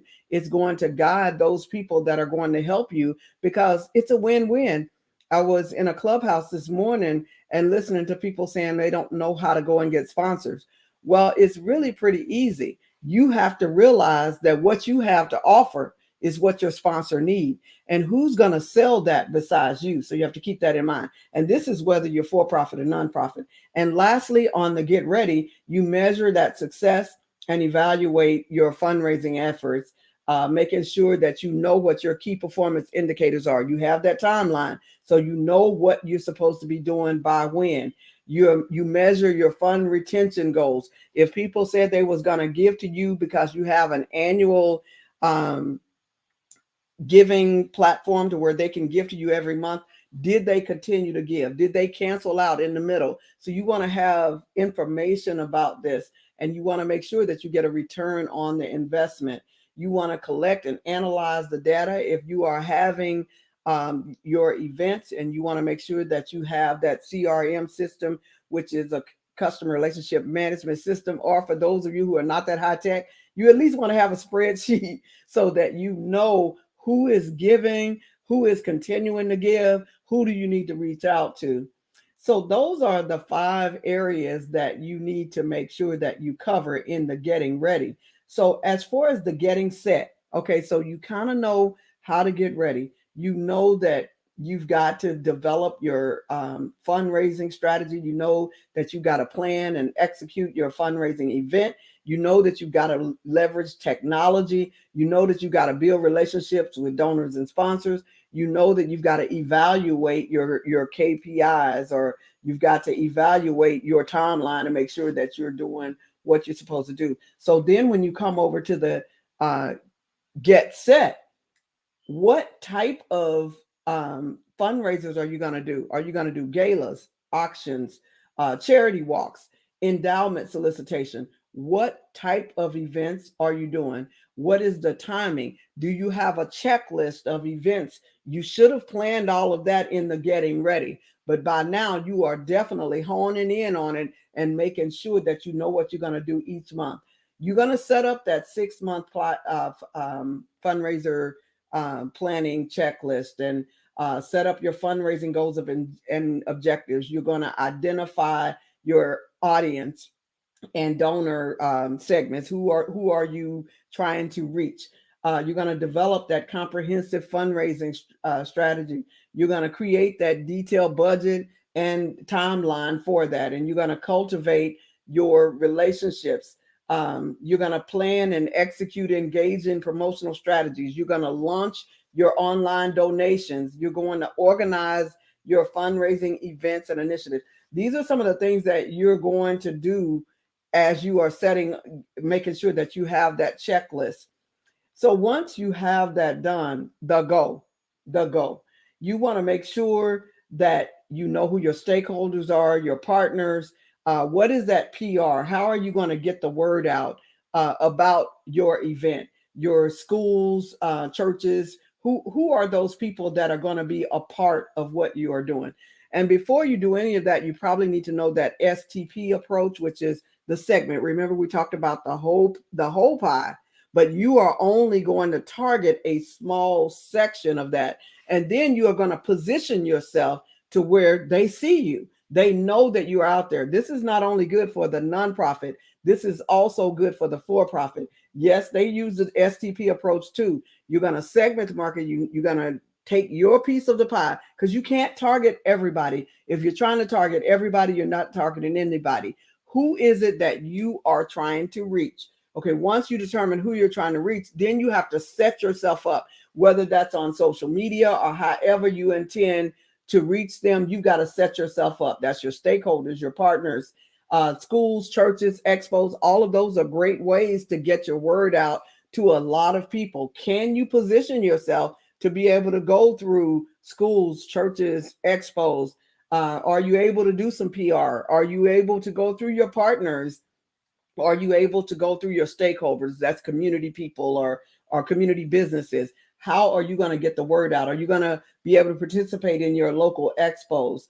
And how are you going to really promote this thing? You're going to determine what are your particular aspects that are different. Do you have special guests? Are the people who are going to attend your events, are they going to have some type of special experiences? Are they going to get some really good entertainment? Why would they pay $100 for a ticket? Or why would they pay $1,000 to a ticket to your event unless they're going to get to network with some great people, or unless they're going to get to meet some great people, or unless they're going to get to hear some great sounds? Nobody don't love you that well. So you got to make sure that you have special guests, experiences, entertainment, testimonials of the great things that you've done, statistics of past successes. So those are the things that you're going to have in order to engage your stakeholders, your partners, and get other people to come to work with you. Your media channels that you're going to use is your social media, which might be Instagram, TikTok, Facebook, expos, partners, events, and your faith-based organization. So here is your $1 million budget. We're getting close to the end of this. We want to be able to give you this $1 million budget if that's what you're trying to raise. So if you're trying to raise $1 million, your gala tickets may raise you about $400,000. Your sponsorships may get you about $400,000. Your auction proceeds may be about $100,000. Your donations may be $50,000. Other revenues like merchandise that you sell, some of the things may be about $50,000, which gives you a total of $1 million. Well, if you're trying to, now look, I know some of you guys got $1,000 faith. Take off all those other zeros and deal with your 1,000. Take off those 3 zeros. Some of you guys got $10,000 faith. Take off 2 of those zeros. Some of you guys got only $100,000 faith. Take off 1 of those zeros. For those of you who are with that $1 million faith, that's your budget that I just gave you. Okay, so your venue rental, if you're trying to do $1 million event, your venue rental might be as much as $50,000. Your event production and AV equipment, if you're bringing in state-of-the-art entertainment, that may be about $40,000. Catering, if you're doing a state-of-the-art $1 million event, maybe $100,000. Your event decor is probably going to be about $30,000. Your entertainment and your performer is probably going to be about $80,000. Your marketing and promotions will probably be about $30,000. Your volunteer staff, supporting them, feeding them, loving on them is probably going to be about $20,000. Your auction management and logistics is about $15,000. Your printing and collateral would be about $10,000. Your insurance and permits would be about $5,000, and then your miscellaneous expenses would be about $20,000. That's a total of about $400,000. So even if you raise $1 million, you're not going to put $1 million in your pocket, because about $400,000 is going to pay for your expenses. So for those of you that want to take off zeros, then as you are determining how much money you're going to raise, take off zeros, and then that'll give you what your expenses probably are. It's easy for us to use $1 million because we can work with those $1,000 faith people. We can work with the $10,000 faith people, and we can work with the $100,000 faith people, because all you got to do is take off a few zeros and you will have your budget. There's nothing free. Everything has a cost. Everything has a cost. So do know that if you are trying to raise $1 million, it's going to cost you something. You know, a lot of people will ask me, can you write the grant for me and I'll pay you later? And my answer is, of course not, because will you go to work for your organization for 2 weeks, and then you tell them, if you all make some money during this time, you can pay me. If you don't make any money, you don't have to pay me. Well, that's the way they treat grant writers a lot of times. We don't do that anymore. So it's going to cost you, in order to generate that $1 million that you're trying to raise for your organization, or to generate that $1,000 or that $10,000 or that $100,000, wherever your faith is. It costs money to buy land. You do have to pay the piper. You have to pay to play. All of those things are real. So you do have to have something to invest. You may have to start like one of my clients did. She was selling popcorn balls in order to raise her initial money so that she could even get her 501c3 started. So I want you to know that you are able to raise funds, and your raising funds can be through grants. It can be through fundraisers. Those 7 streams of income that I gave you again were individual gifts, in-kind gifts, retail sponsorships, foundation grants, local grants, state grants, and federal grants. Those are the 7 streams of income. And you want to be working in all 7 of those streams. The first 3 streams are not grant related. Those are fundraising related. So you are your best resource when it comes to raising funds. Don't put all of your hope in a grant writer or a fund developer like me, or a business developer. You have to do those first 3 steps so that you can kind of at least get your organization started. So your title in your organization, along with all the other hats that you wear, is fund developer, business developer. That's what you are before you even get the money to bring on a fund developer like me, because you're going to have to pay that fund developer. And for those of you thinking, I'm going to get somebody to come in and spend 60 hours writing me a federal grant so I can get $1 million. And if they get the grant, even though they done spent 60 hours or 30 hours or however many hours writing it, I ain't going to pay them nothing unless they get me some money. That is not the way it works. So make sure that you know that the laborer is worthy of their hire. So unless you're going to be your own fund developer and you're going to learn to write some grants yourself, which is where I come in, because at Certified Dream Builder, we do teach you how to write basic grants. And the only way to guarantee that you're going to get some grants is that you keep writing. So we help you learn how to write the grants, so that if you choose to write them yourself, because you don't have funding to hire anybody, you at least understand the process. And also, if you decide that is not something that I want to do, you will at least know when you have a good grant writer who actually knows the process and can help you. Because a lot of times people get people that they thought was a good grant writer, but then they find out that they're not. So I'm hoping that this get ready, get set, get go process has helped you making sure that as you are getting ready, you are developing your fundraising strategies, including some grants, but also making sure that you're doing some of those galas and auctions and charity walks and endowment solicitations and art events. I read about a great art event the other week, to where you have artists come in and they are in a contest, and then you auction off the piece of art so they can get some exposure, and you are able to earn the money. So there's all kinds of different fundraisers that you can do to raise money for your organization. But do know that whatever fundraisers you are having, they do have some cost, they do have some budget. In the goal, you got to make sure that you have that budget. So your getting ready is planning. Your getting set is putting some legs on those plans that you develop and starting to collaborate with your audiences.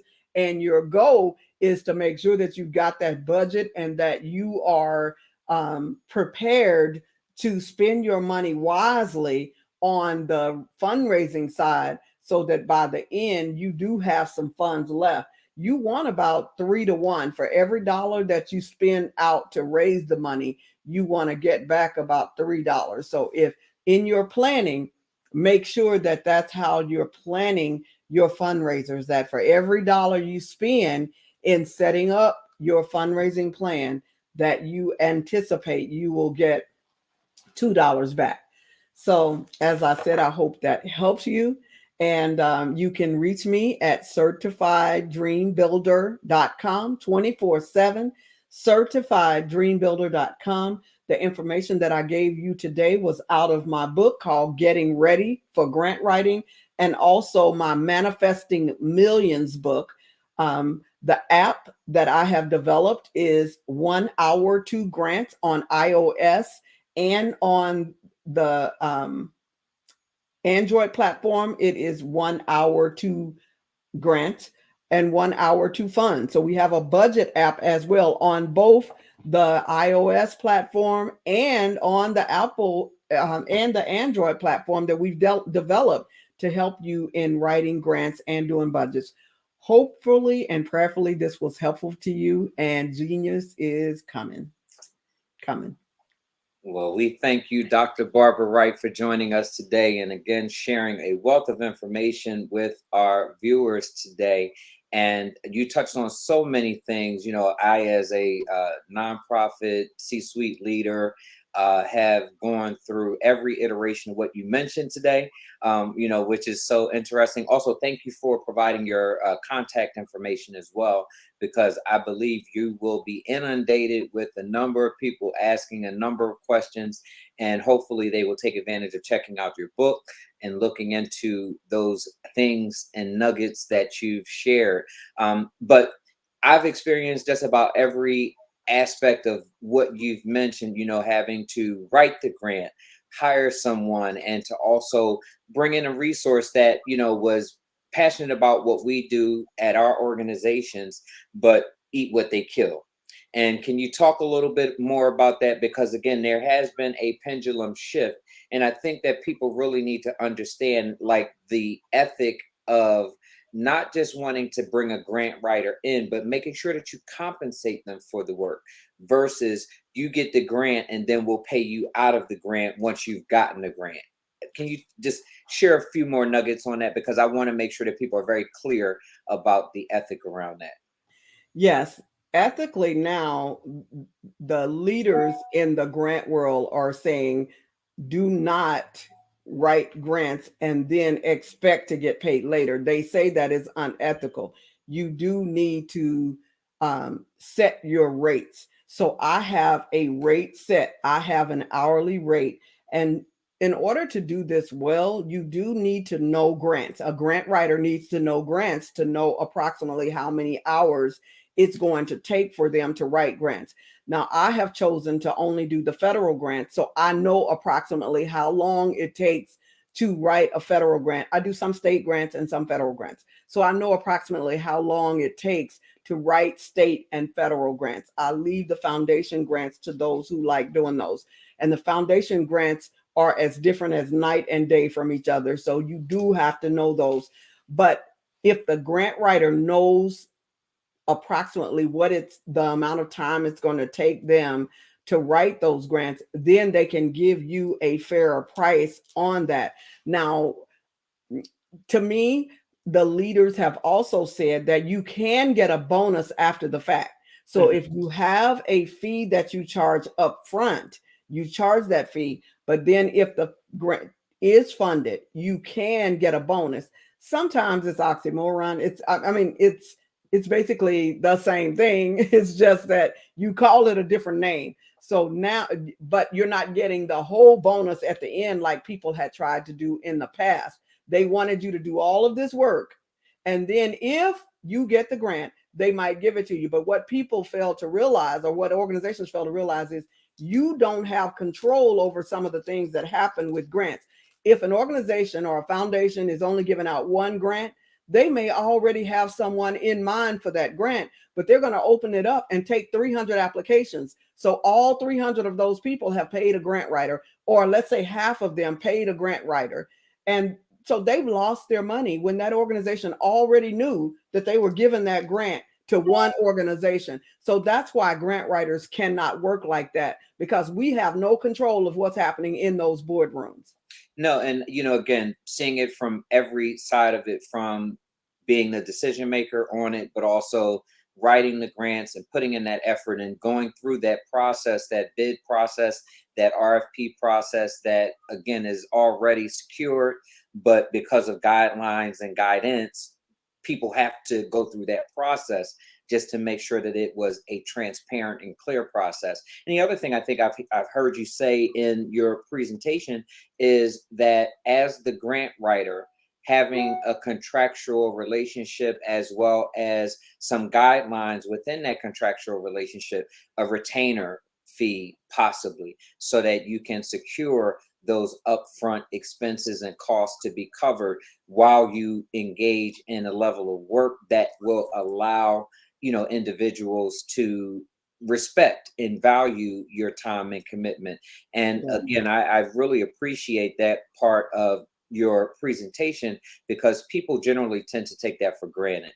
And, you know, you, just like you pointed out, you're not going to go to work and they tell you, if we make some money, you'll get paid. You know, you That's have right. an expectation that I get paid for the work that I do when that work is done, not when you make some money. That should That's right. already be a given. Are there other tips or things that may not have been covered that you are inspired to share with the group? Basically, I shared the majority of it, but making sure that you do have that contractual agreement with people is extremely important, because every time, not one time, but every time I have said, I'm going to help you and you can take care of me later, when they get that blank million, they tend to forget that we had that arrangement. So I'm going to encourage those of you who are fund developers, do not do that. Have a contractual agreement so that you and the other person know what the expectations are. And then it clears the air. You don't have such a messy air when that person know upfront what you're expecting to do. And then this is one last thing that I would say.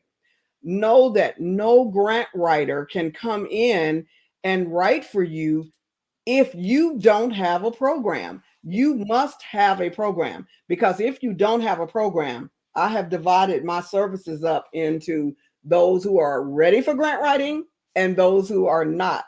And about 90% of the people are not ready for grant writing.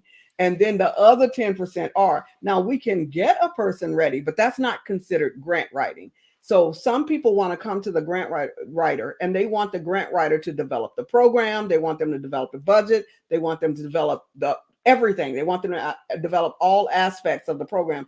The average grant writer can't even do that. So people wonder, why wasn't she able to get my grant done? Well, it's because you didn't have a program. So you want to make sure that you have a program as far as those people, as far as your clients are concerned. But as far as the grant writers are concerned, make sure that if you are going to assist the person with programming, you know how to help them develop a program.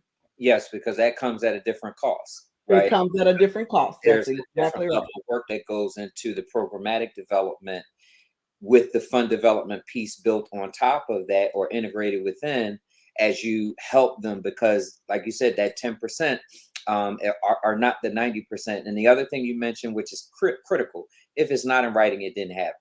So, you know, and it's not offensive, particularly as the grant writer or the fund developer, to have those standards and structure in place to protect yourself and ensure that you do get compensated for the work that you do. We did have another question, Dr. Wright. Do you have a retainer agreement, as we talked about a few minutes ago? Do you have one? I do have a retainer agreement, which is definitely going to change. So I will not be saying what that retainer agreement is. And what made me decide to change my retainer is I am only working with mostly $1 million grants. And after doing this budget on the fundraising, I did this show Monday in another platform, something similar to this. And after doing this budget, I'm like, if you're having to do a fundraiser and it's costing $400,000 to raise that $1 million, my retainer has been way too cheap.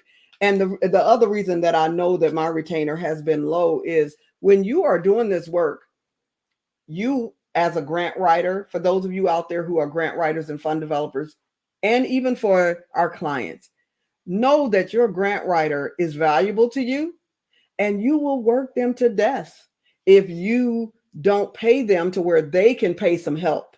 And so that is the situation. As far as I'm concerned, the pay would be great, but because I've got to pay people to help me, please consider your retainer as to what you are going to be providing, and what how many hours you're going to have to devote, and not only you, but those who are going to assist you. So that's why my retainer, I have a decent retainer, but it is going to change. Yeah, and you have to also incorporate materials, printing, travel, all of these other expenses that go into that ensure that you're not in the red by trying to help someone achieve their goals. And then the other major thing I heard you say is net versus gross. When you are that gross dollar amount might be attractive, but once you start to factor in those expenses and all of the time commitment and the value that goes into producing a product of excellence, it may not yield, the net return that will be substantial enough for the project to be successful.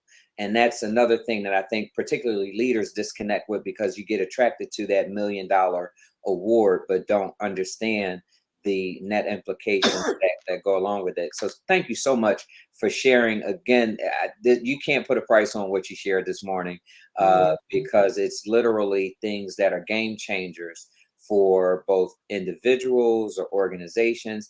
And there's a market now for fund development directors or, grant directors. So there's a lot of opportunities out there for people that are interested in getting into this space.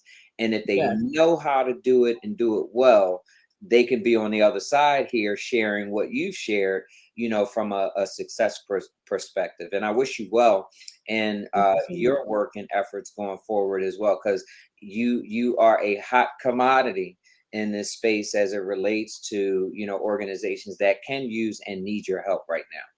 Well, I love what I do, so it is not a chore, but I just have to kind of get myself together as to how I would charge for it. And I love it, so I will go over and beyond. But one last thing I wanted to say is that I don't just write one grant for people. When I do contracts now, I do 3 grants.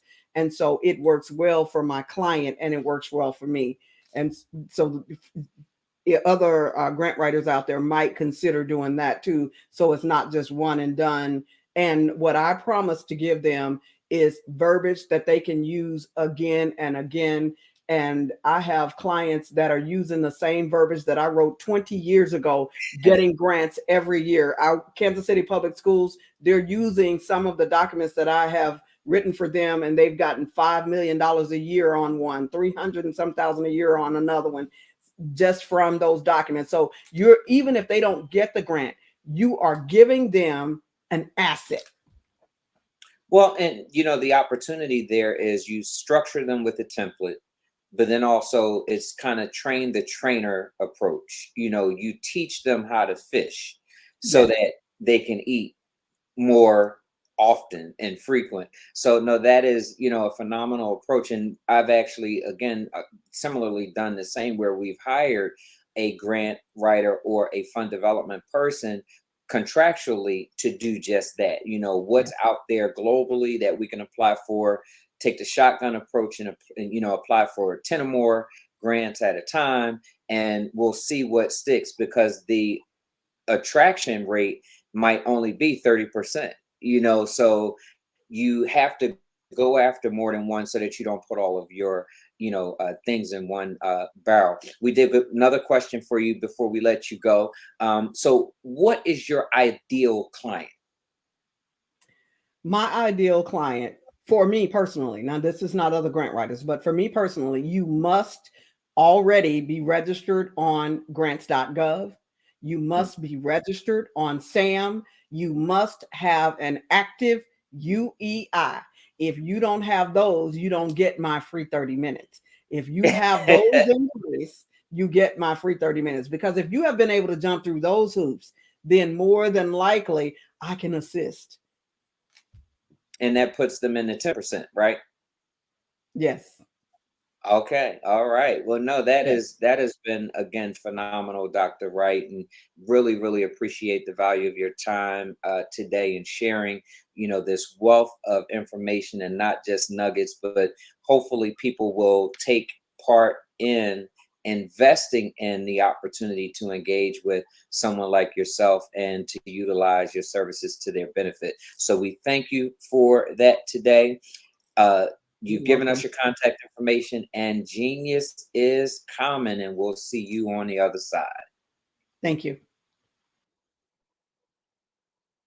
So we want to thank our speaker for today, and really want to share with you as well that the Black Business Expo's mission is to raise funds for high school seniors going to college or K through 12 entrepreneurs. This expo is a fundraiser for students. You may go to www.blackbusinessexpousa.com to donate to the scholarship fund, or you can use the Cash App that's on the screen below, and that is $ B as in boy, B as in boy, X as in xylophone, U as in uncle, S as in Sam, and A as in America. Our goal is to give laptops and up to $5,000 to 10 students. Students can register online at www.blackbusinessexpo.com. Now, every dollar counts. So we want to remind you to donate to the scholarship fund. And we want to also thank our Black Business Expo USA sponsors for May 2023. Those sponsors are NC100, Moody Capital Partners, Suede Soul, Lotus Reach Coaching and Training, Carolina, Virginia Minority Supplier Development Council, Step Management, BHS and Associates, Margie McLean Foundation, Inc., Genius is Common, Earth Essentials, Mullane Shiny Global, Executive Women's Success Institute, The Quality Coaching Company, Superwoman Business Services, Creative Force Studios, Lee Entertainment, Artistic App Design, and Black Business Expo USA. Genius is common, and I'll see you on the other side.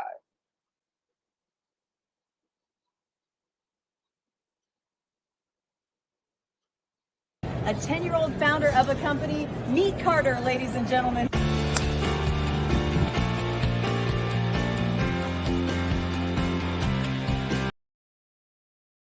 When you feel like you're about to hate yourself, love someone.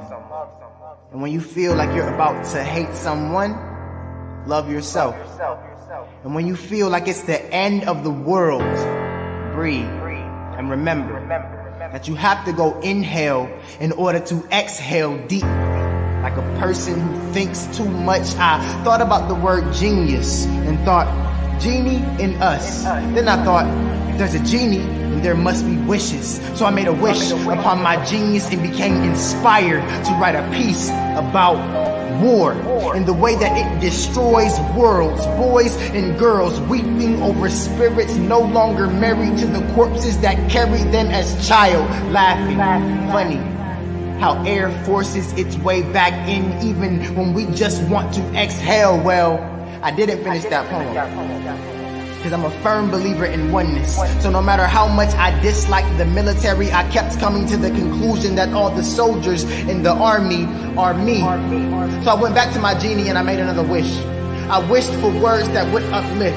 The genie sent me poems that sounded more like spaceships, because you know we've been working is great shit and we ain't made shit. I wished we could buy us a spaceship that fly so high that we no longer need to exhale because we in heaven. Fly so far and so fast into outer space that we end up turning into energy. G for genius, for genie, for magic, as you are, as you were, and as you always will be, made of the same star that you see as far, but in fact so close enough for us us to shoot for, because Lord knows we need something to shoot for, because too often we are shot at. We gotta pay attention, to buy time, to train ourselves to shoot back, not like bullets, but like stars. Make wishes on the genie that you are, the genie in us, the genius in you, the only person on this earth smart enough to make the dreams that you hope for come true.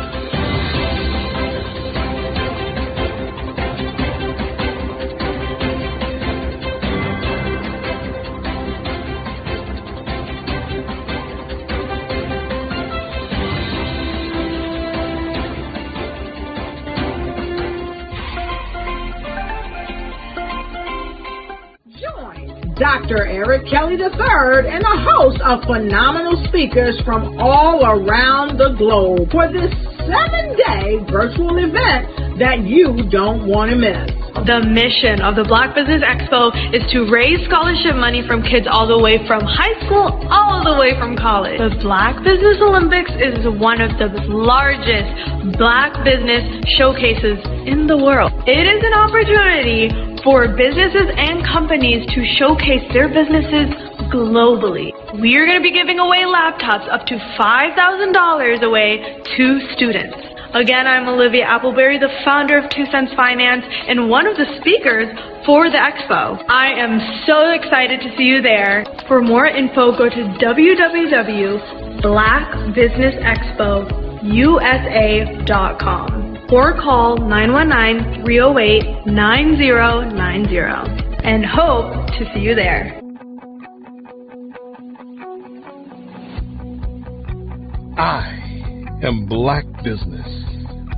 From the moment I wake until the time I sleep. Yes, I am Black business.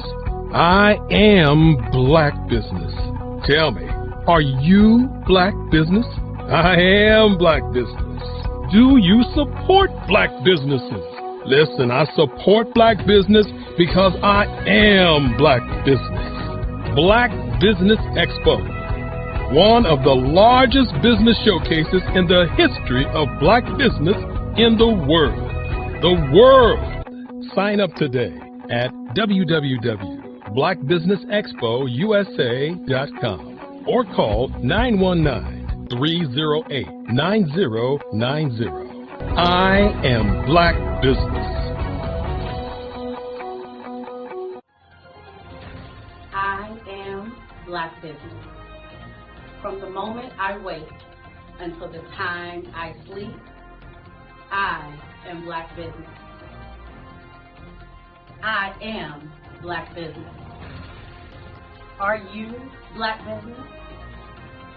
I am Black business. Do you support Black businesses? I support Black business because I am Black business. Black Business Expo, one of the largest business showcases in the history of Black America in North Carolina. Sign up today at www.blackbusinessexpousa.com or call 919-380-9090. I am Black business. I am Black business. From the moment I wake until the time I sleep, I am Black business. I am Black business. Are you Black business? I am Black business. Do you support Black businesses? I support Black business because I am Black business. Black Business Expo, one of the largest business showcases in the history of Black America in North Carolina. Sign up today at www.blackbusinessexpousa.com or call 919-380-9090. I am Black Business. I am Black Business. From the moment I wake until the time I sleep, I am Black Business. I am Black Business. Are you Black Business? I am Black Business. Do you support Black businesses? I support Black business because I am Black business.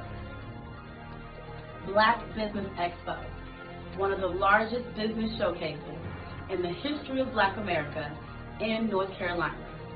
Sign up today at www.blackbusinessexpousa.com or call 919-380-9090. Join Dr. Eric Kelly III and a host of phenomenal speakers from all around the globe for this 7-day virtual event that you don't want to miss. The mission of the Black Business Expo is to raise scholarship money from kids all the way from high school, all the way from college. The Black Business Olympics is one of the largest Black business showcases in the world. It is an opportunity for businesses and companies to showcase their businesses globally. We are going to be giving away laptops up to $5,000 away to students. Again, I'm Olivia Appleberry, the founder of 2 Cents Finance and one of the speakers for the expo. I am so excited to see you there. For more info, go to www.blackbusinessexpousa.com or call 919-308-9090 and hope to see you there.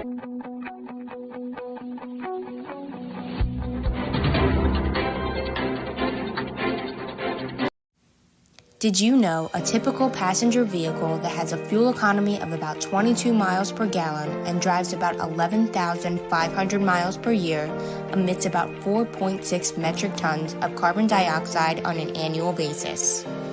In order to save this planet we call home, we have to make an immediate change in the way we navigate everyday life. Derrick Automotive is that change. Our ambition is to build full-size, near-zero-emission electric drive vehicles that don't rely on the electric grid.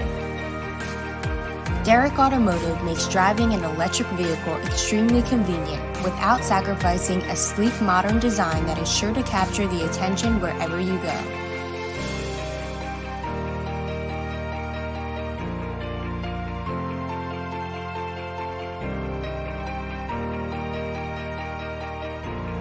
Make the choice to take part in a movement to help preserve our planet today. Choose Derrick Automotive. Visit us on the web today to learn more. What if you could build your own city? A place where every child can find nurturing people to help them achieve their full potential. A place where every adult can access job training support. Where health education is abundant. Where social justice ruled the land. A place without limitations. Welcome. You have arrived at STEM City, USA. It is what every city should be. A safe and trusted community where you find people and resources to help you become everything you are and beyond. STEM City is unlike anything you have ever experienced. It is a digital twin of the world around you, only better. STEM City is about energy and soul renewal. It is more than a digital world. You can almost feel the power of live cultural events, music, and theater. STEM City promises a better future for children with caring mentors and hands-on activities with dedicated tutors to support our youth. STEM City is your passport to a healthy lifestyle, with weekly events addressing our community's many issues. STEM City is your financial well-being, with helpful information on wealth management, career advancement, job training, and so much more. STEM City is the community you deserve. It is the city where your dreams can come true. STEM City USA, a place in the sky that is accessible to all who reach for the stars.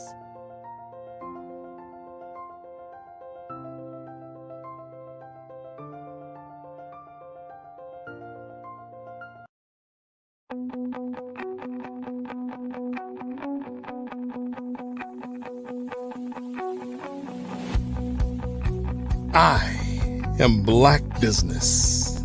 From the moment I wake until the time I sleep. Yes, I am Black business. I am Black business. Tell me, are you Black business? I am Black business. Do you support Black businesses? Listen, I support Black business because I am Black business. Black Business Expo, one of the largest business showcases in the history of Black business in the world. The world! Sign up today at www.blackbusinessexpousa.com or call 919-308-9090. I am Black business.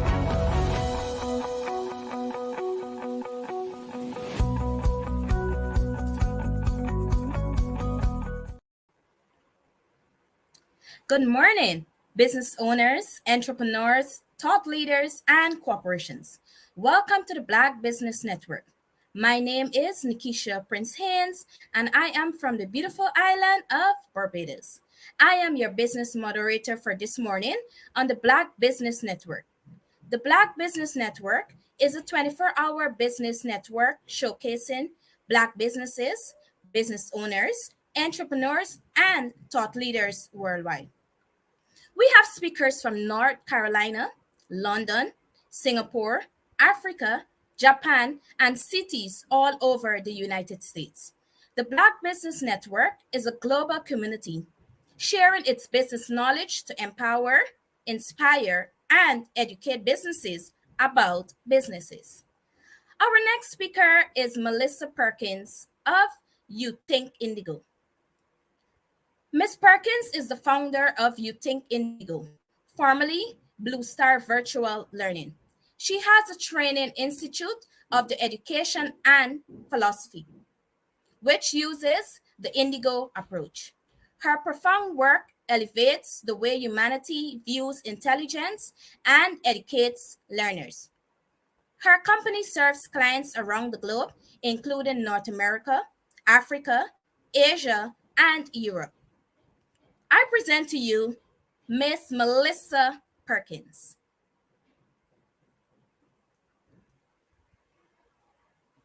Hello, Nikisha. How are you? I'm grateful. How are you?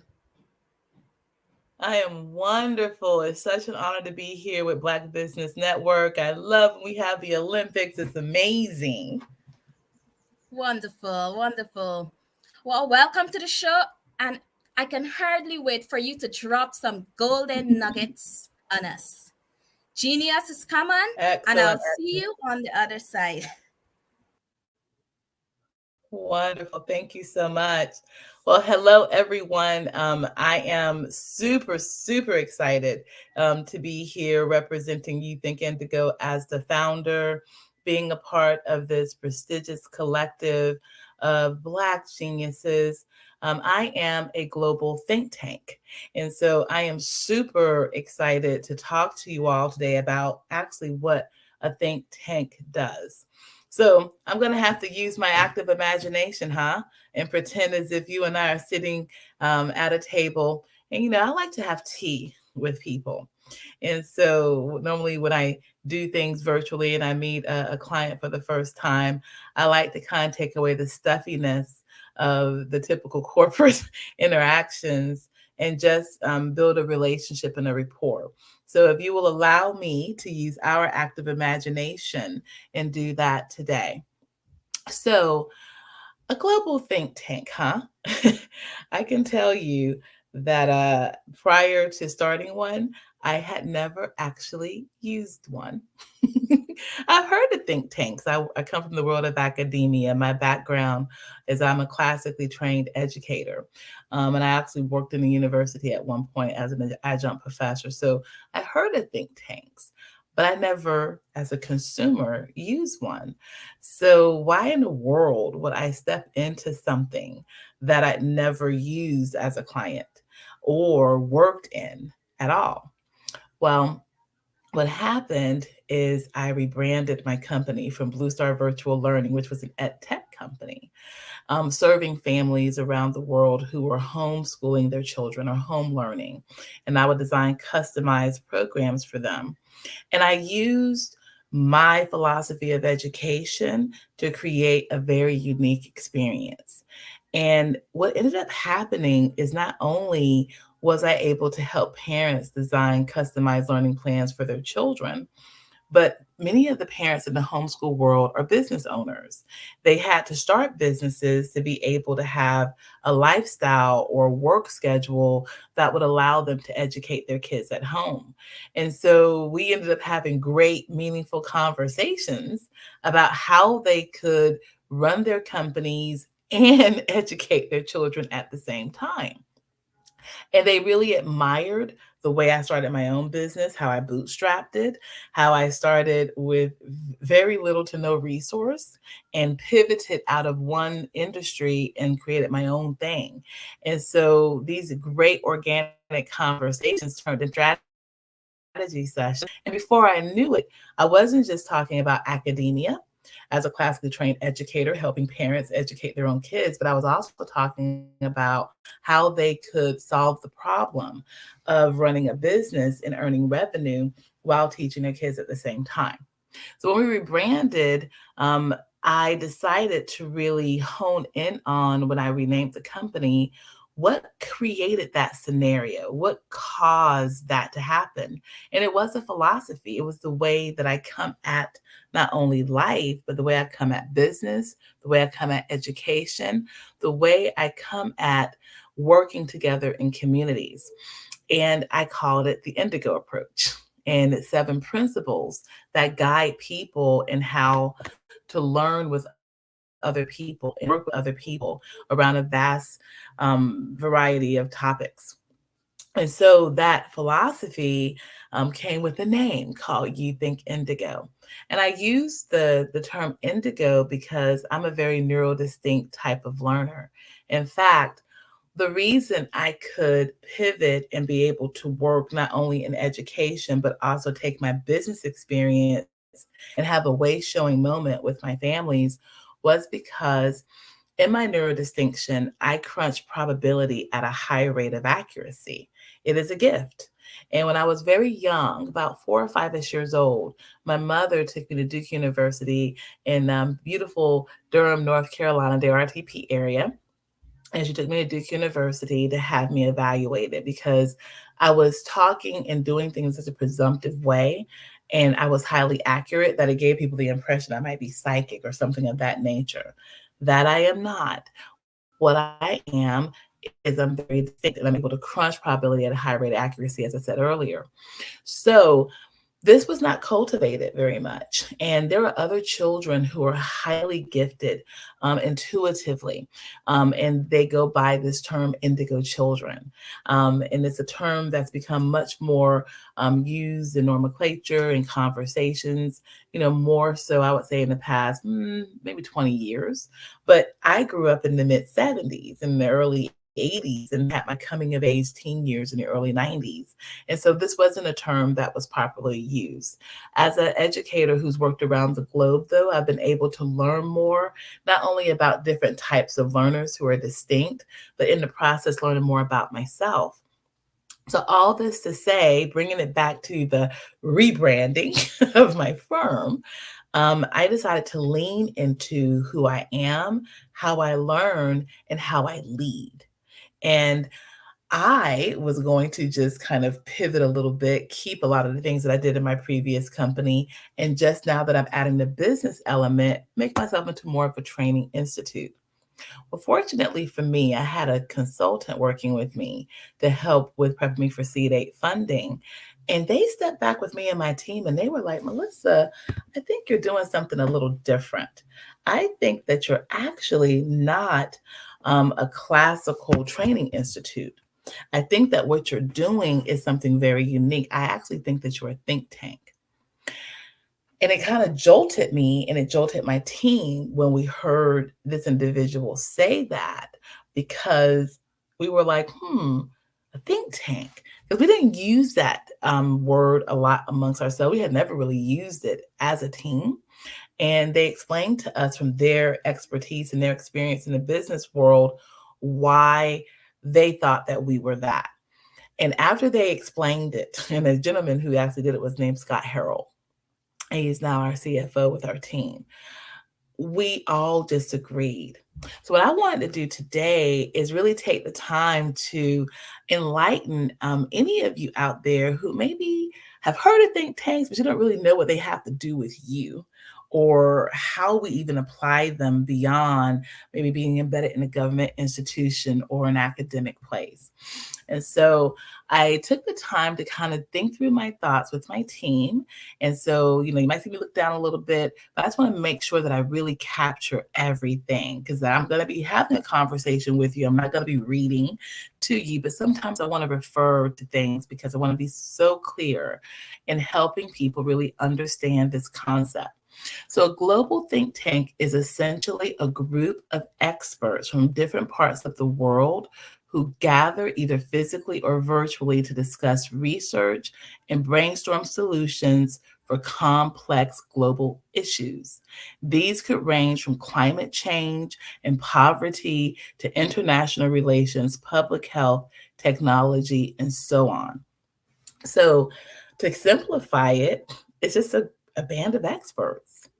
And we can meet just like today in post-pandemic world. We can meet with you virtually. We can meet with you physically. And it's great because we can get with you and discuss, research, and brainstorm. And I want to camp here for a minute because a lot of companies can miss the benefits of a think tank because it's kind of presumed that you're just thinking and figuring things out all the time. But a lot of the time, businesses are so busy trying to generate revenue, get a sale, restructure, hire people, do different things. They get very caught up in the, how do I say, that the everyday mechanics of their business. They can get tunnel vision, and they often don't make the time to really sit down and stop and process what is happening, to really research, to really look into their own internal operations to see if everything is working, or to even see what's happening in their industry in real time. They often do it if there's a crisis moment, or they may do it very early when they're making their business plan. But things happen. And as you start your company, you're having all kinds of encounters and experiences with your clients, with the marketplace. And so where a think tank is very, very helpful is it helps to ensure that you're thinking and you're working with this data and this knowledge on a continual basis so that you make great decisions. Think of a think tank, think about it as a way to ensure, like an insurance policy, that all of your thoughts, all of the genius, all of the intelligence of your team is actually being captured and utilized. So think tanks can sometimes be a bit complex to understand because they often deal with abstract concepts and intricate problems. To make it more practical and relatable to everyday people, we could imagine it as a meeting of the best chefs from around the world who are trying to create a recipe to solve a global hunger problem. Each chef or think tank member comes with their unique ingredients, which means their knowledge, their expertise, perspective, and together they try to create a comprehensive recipe or a solution. So leaning into this, what I want you guys to do is take a journey with me. Okay, and we're going to be chefs and we're going to come together because we see that there is a big, massive problem. Okay, and so in using this analogy that I just gave, each person has their own experience, their own expertise based on how they cook, based on how they were trained, based on what they've come to know. And what a think tank does is it harnesses all of that knowledge, all of that experience into a focused project, into a focused moment. And this is a huge asset to you as a business because many businesses, especially in the early phases, are often started by one person, maybe a partnership. And so you're working with your knowledge. Maybe you're fortunate enough to have a business partner or someone, you got a couple of people, and you're all putting everything together and it's working great and there's synergy and you're able to get things going. The thing is that for a lot of businesses, they want to expand, they want to grow. And they either kind of keep it very small, keep it very tight, and they, operate accordingly, or they then begin to create team dynamics where they bring in and hire experts for particular departments or particular tasks or functions that they need to outsource beyond themselves. When this starts to happen, it really creates amazing things in your company, in your business. But sometimes things are missed or overlooked or taken for granted. And so where a think tank can come in is to really help you to understand what exactly is cooking. What exactly are you doing here? How exactly is this particular team member working with this particular thing? Or how does adding this particular program or product or service impacting what you're doing? And so a think tank should have a collective of people who are experts who kind of come in and assist you.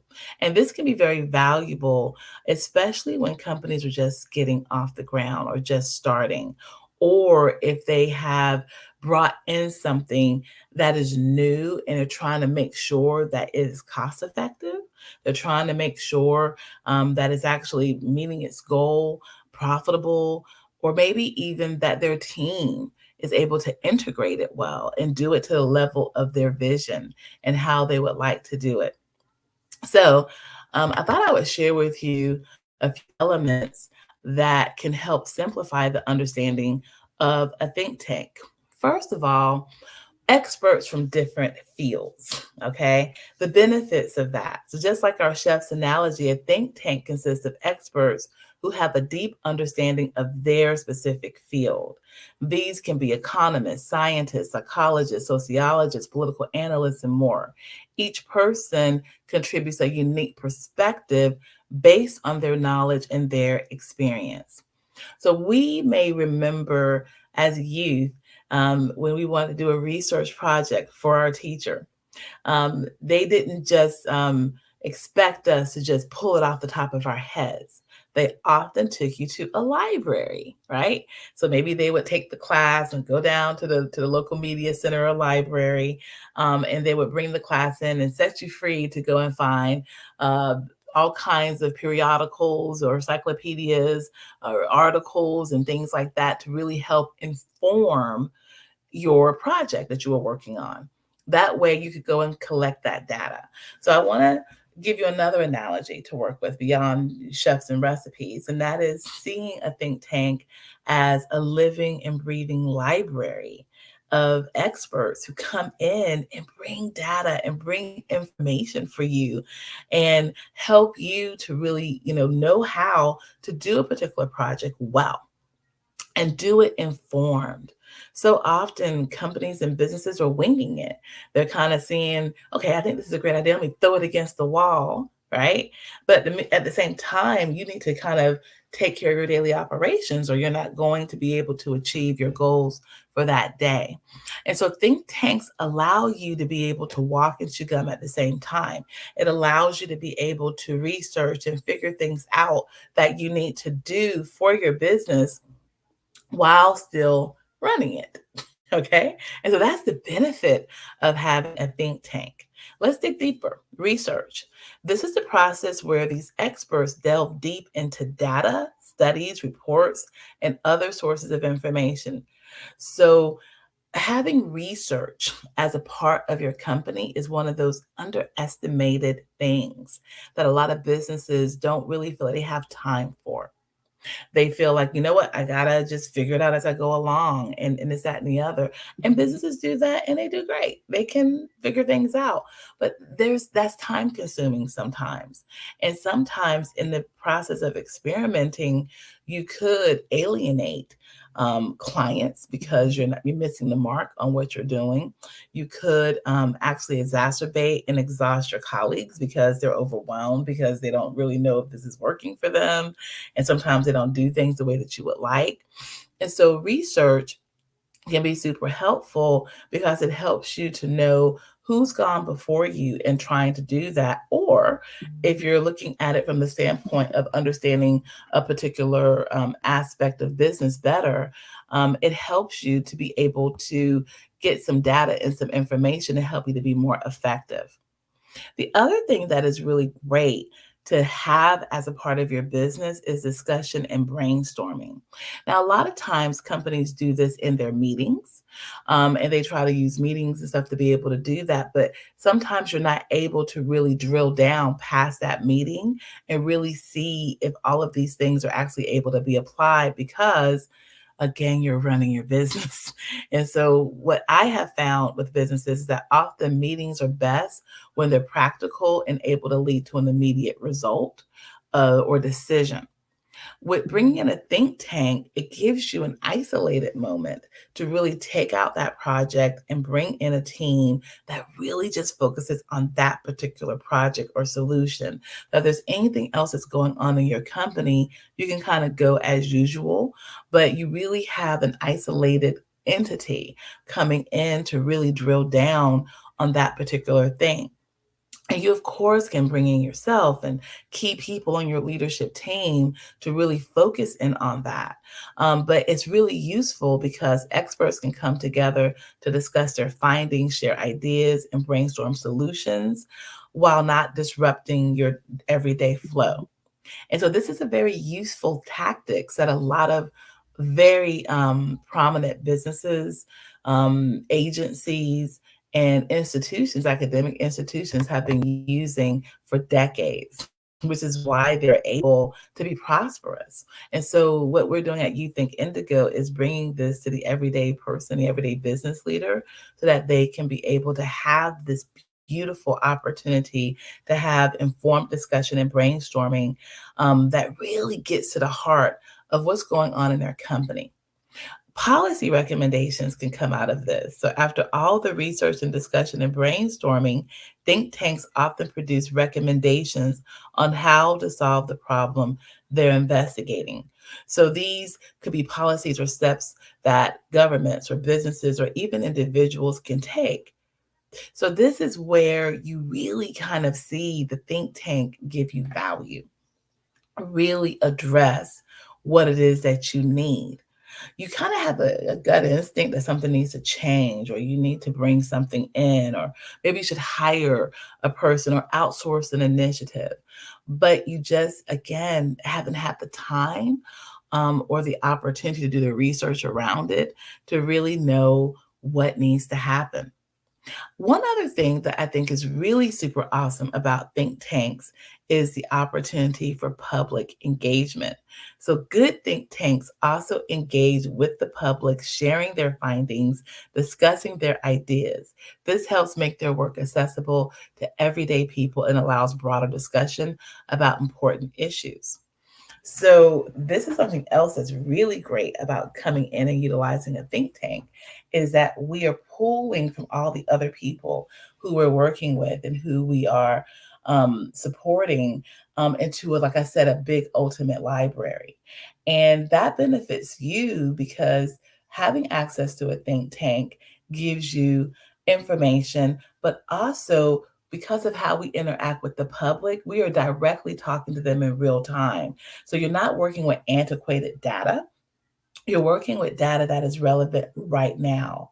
So our present moment becomes your present moment so that you can get a pulse on what's happening, what's trending in your industry, what's trending with your customer base. And this is invaluable information with your marketing and your analytics as a company. So let me keep on touching base with you. So now I'm going to really, talk to you about what classically happens to leaders, particularly in the Black community, as I've observed.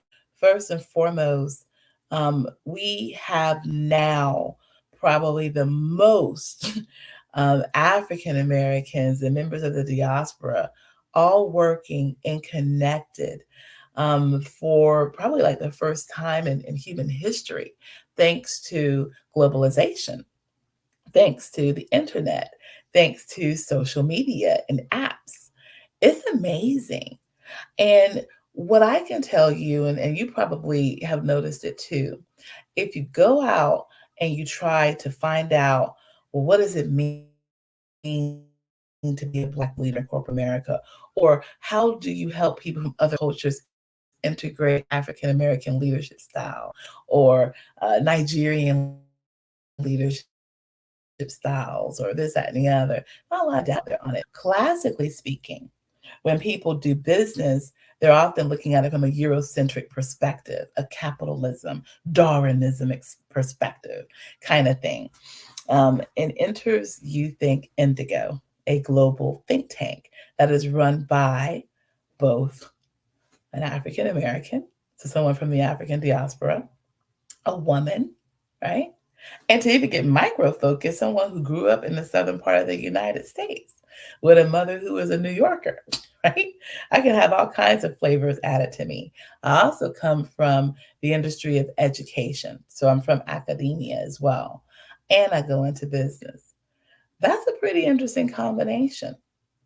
And so what is wonderful is to have a think tank, which is very rare, that actually comes at intelligence and business from an Afrocentric perspective, that comes at research, that comes at analytics and brainstorming and intelligence from an Afrocentric perspective.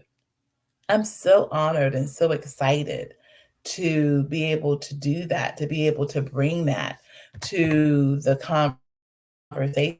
And I think it's high time, don't you?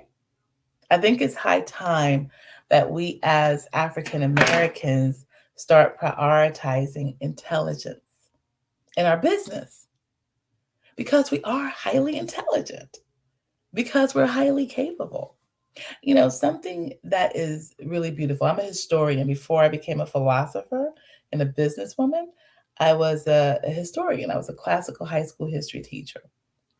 And I would love to talk to my students about our ancestors and their tenacity and their determination to know. They had a simulation called enslavement that many of them went through. Not all African Americans were enslaved. There were some who, from birth, were free and were able to be entrepreneurs and actually go and buy relatives and things of that sort.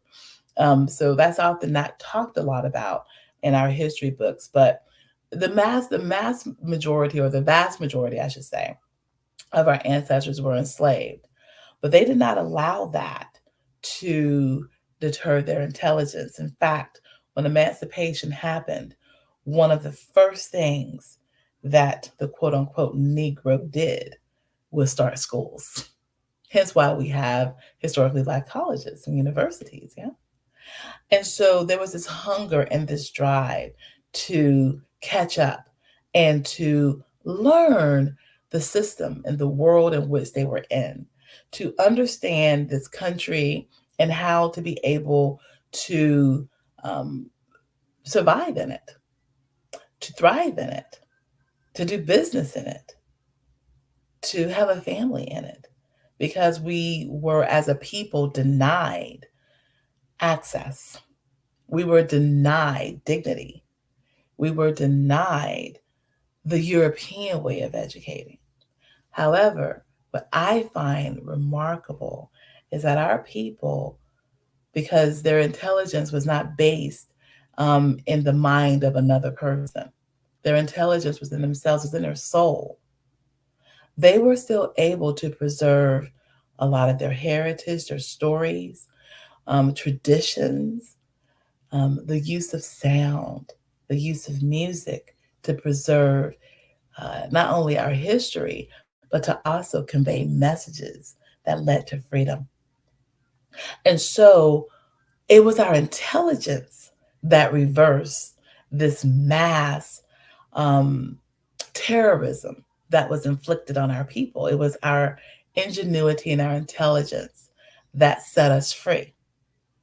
It was our ability to network and to convince, looking at Frederick Douglass, for example, Harriet Tubman, our ability to use our oratory skills to persuade other cultures that this was an inhumane practice that took away and discredited us internationally by having such a quote unquote evil institution, to have an institution that was so contradictory to democracy.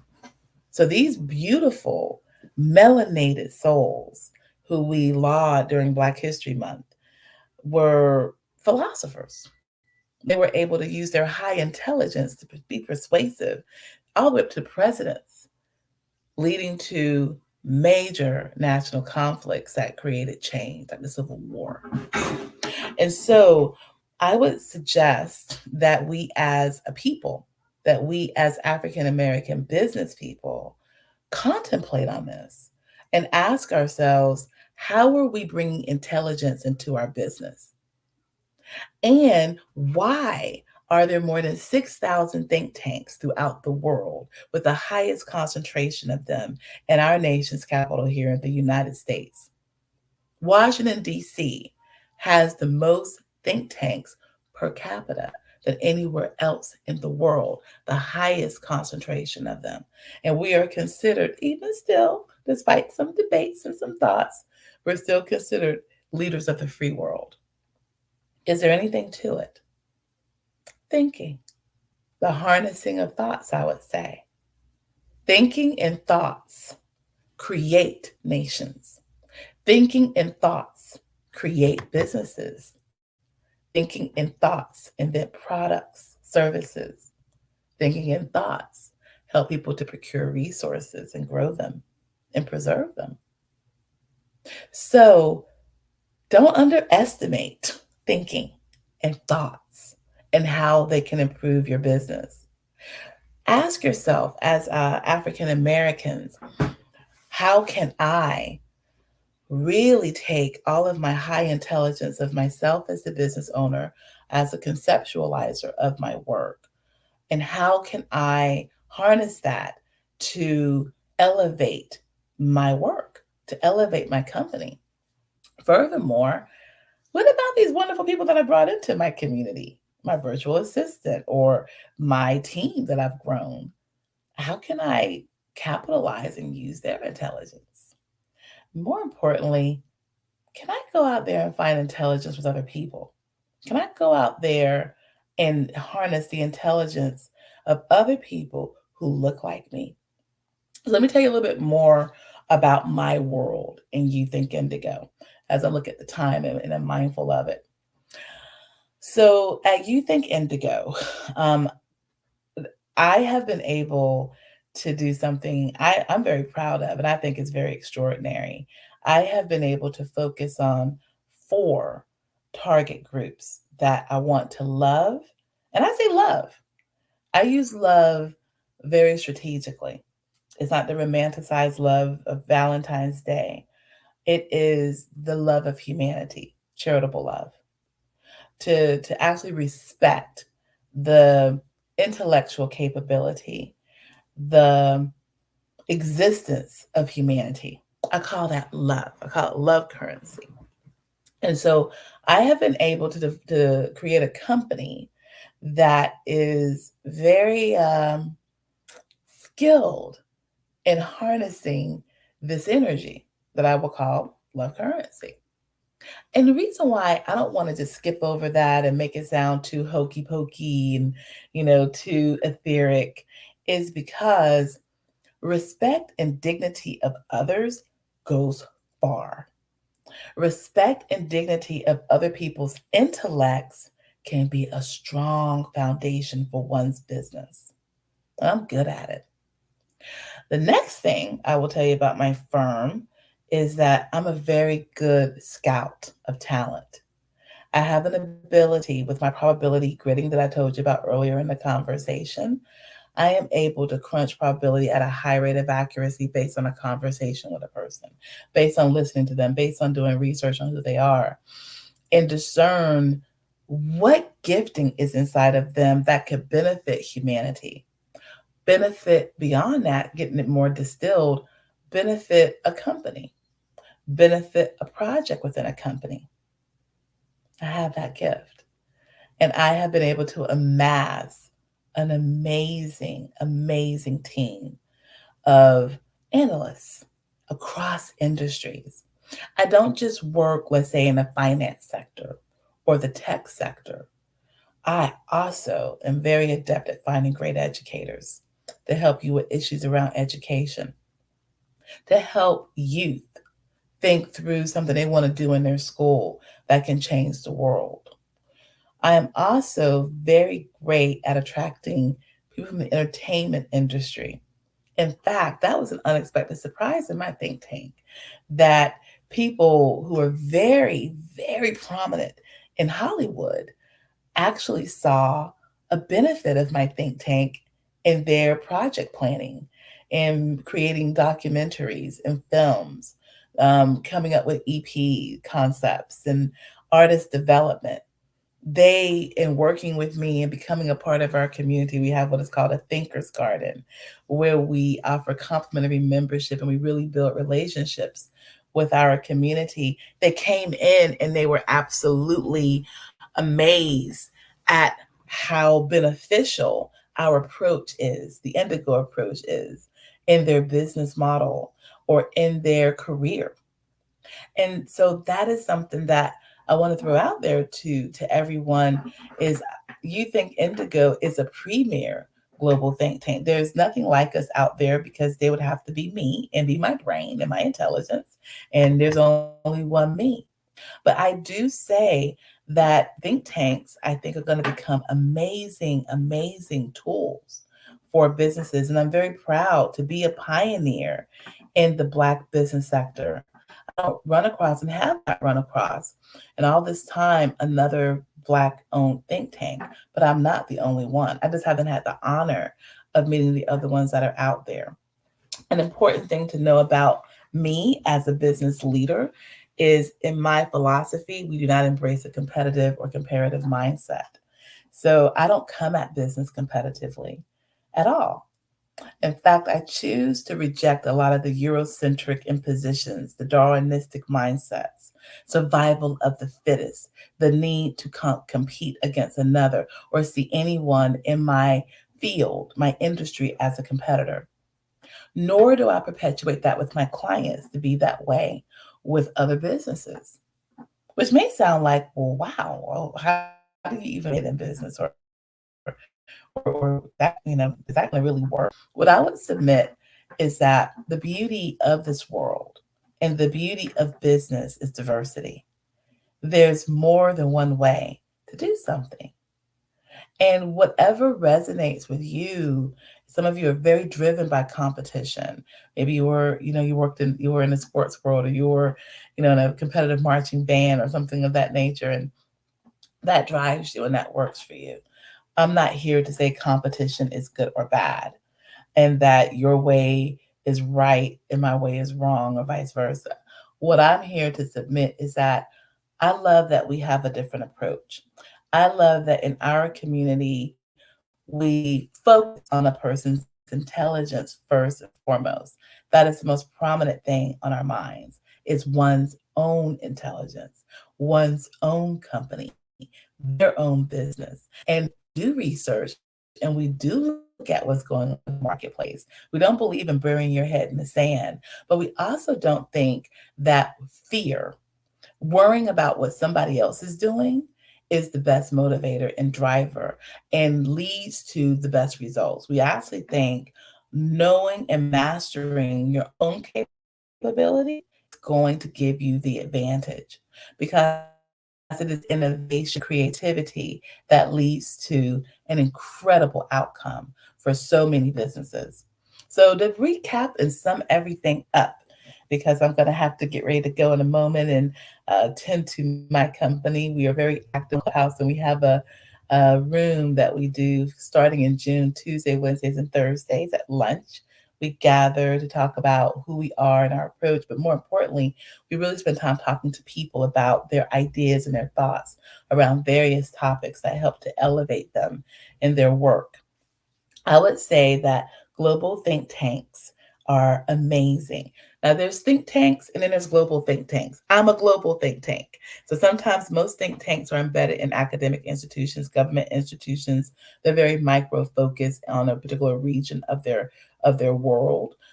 I'm not. I'm global.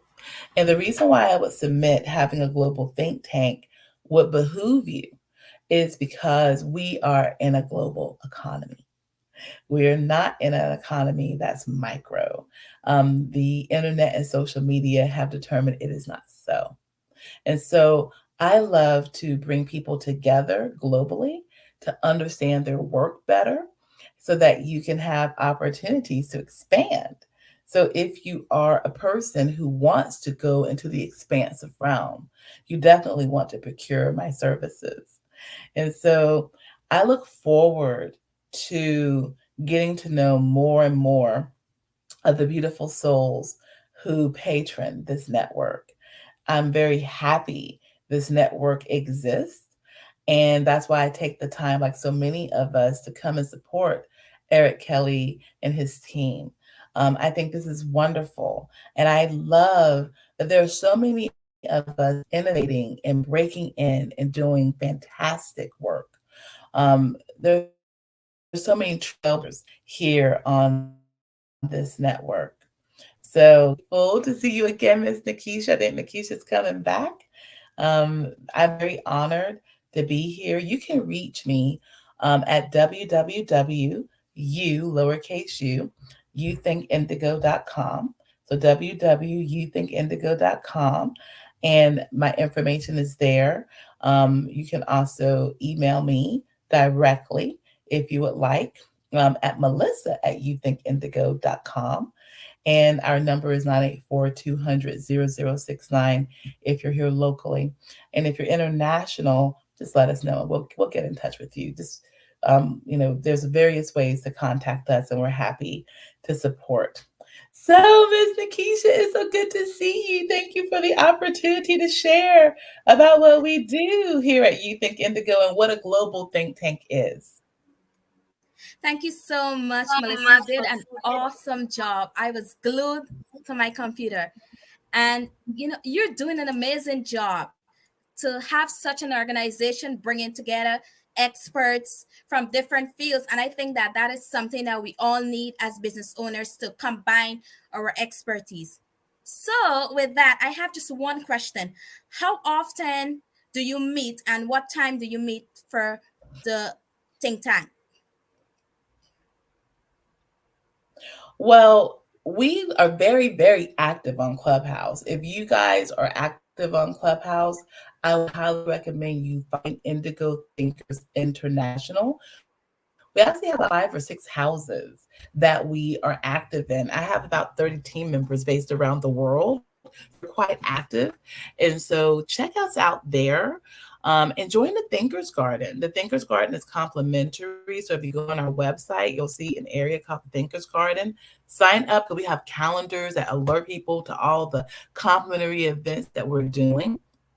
And so, but I would say definitely look for us on Clubhouse. It's effective June, Tuesday, Wednesdays, and Thursdays at 12 o'clock noon Eastern Standard Time. And then we also have a delegation that's starting to build great relations in LinkedIn on Fridays. It's called the Mid-Morning Snack. And that's with Wanda Rose, our COO, as well as our president, Sheila New. So that's where we are for now, but definitely come into our garden because we're very interactive there. We have a great calendar and we do so many things complimentary because we believe in community service at You Think Indigo. We're not a nonprofit, we are a for-profit, but we believe in community service and sewing in before we ask people for anything.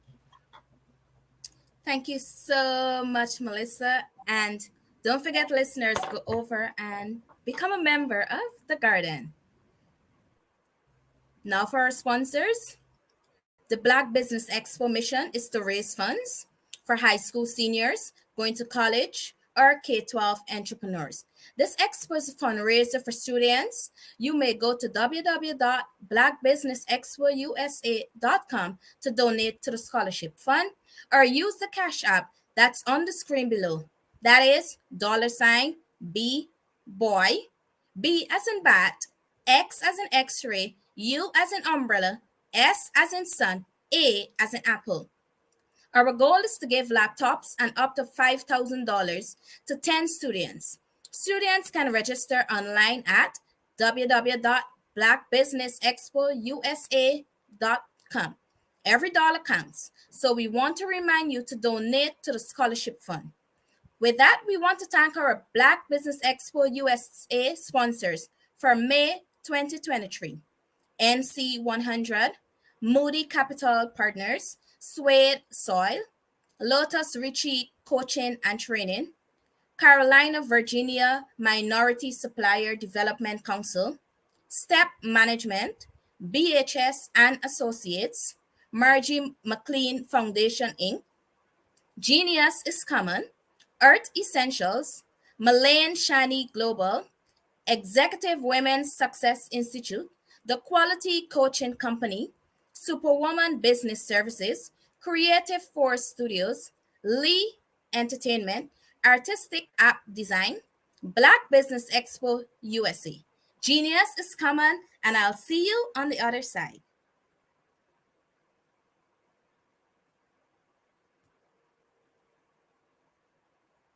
Hey, it's your girl Colette V. Smith. The V is for victory. My mama would tell you the V is for Veronica, but it's Colette V. Smith, the NFL's first African-American woman to coach in the history of the National Football League by way of being the first female in 2017 to coach in New York Jets franchise history. Today, I'm the founder of Believe in You Incorporated. Believe in You Incorporated. I got here because I didn't limit myself. I started thinking freely, living life freely. Don't limit yourself. Unleash your power, the power that God created you to be and to have. I got here because I didn't just follow a path. I created my own. You can do the same thing. You know why I know this? Because genius is common.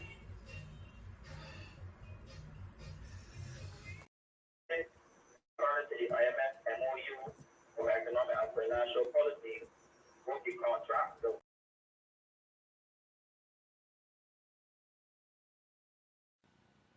Hello, my name is Kiasi Helm and I'm 14 years old. I think my genius would probably have to be setting goals and achieving them. I say this because ever since I was young, I always wanted to be an author, and at age 11, I ended up achieving this.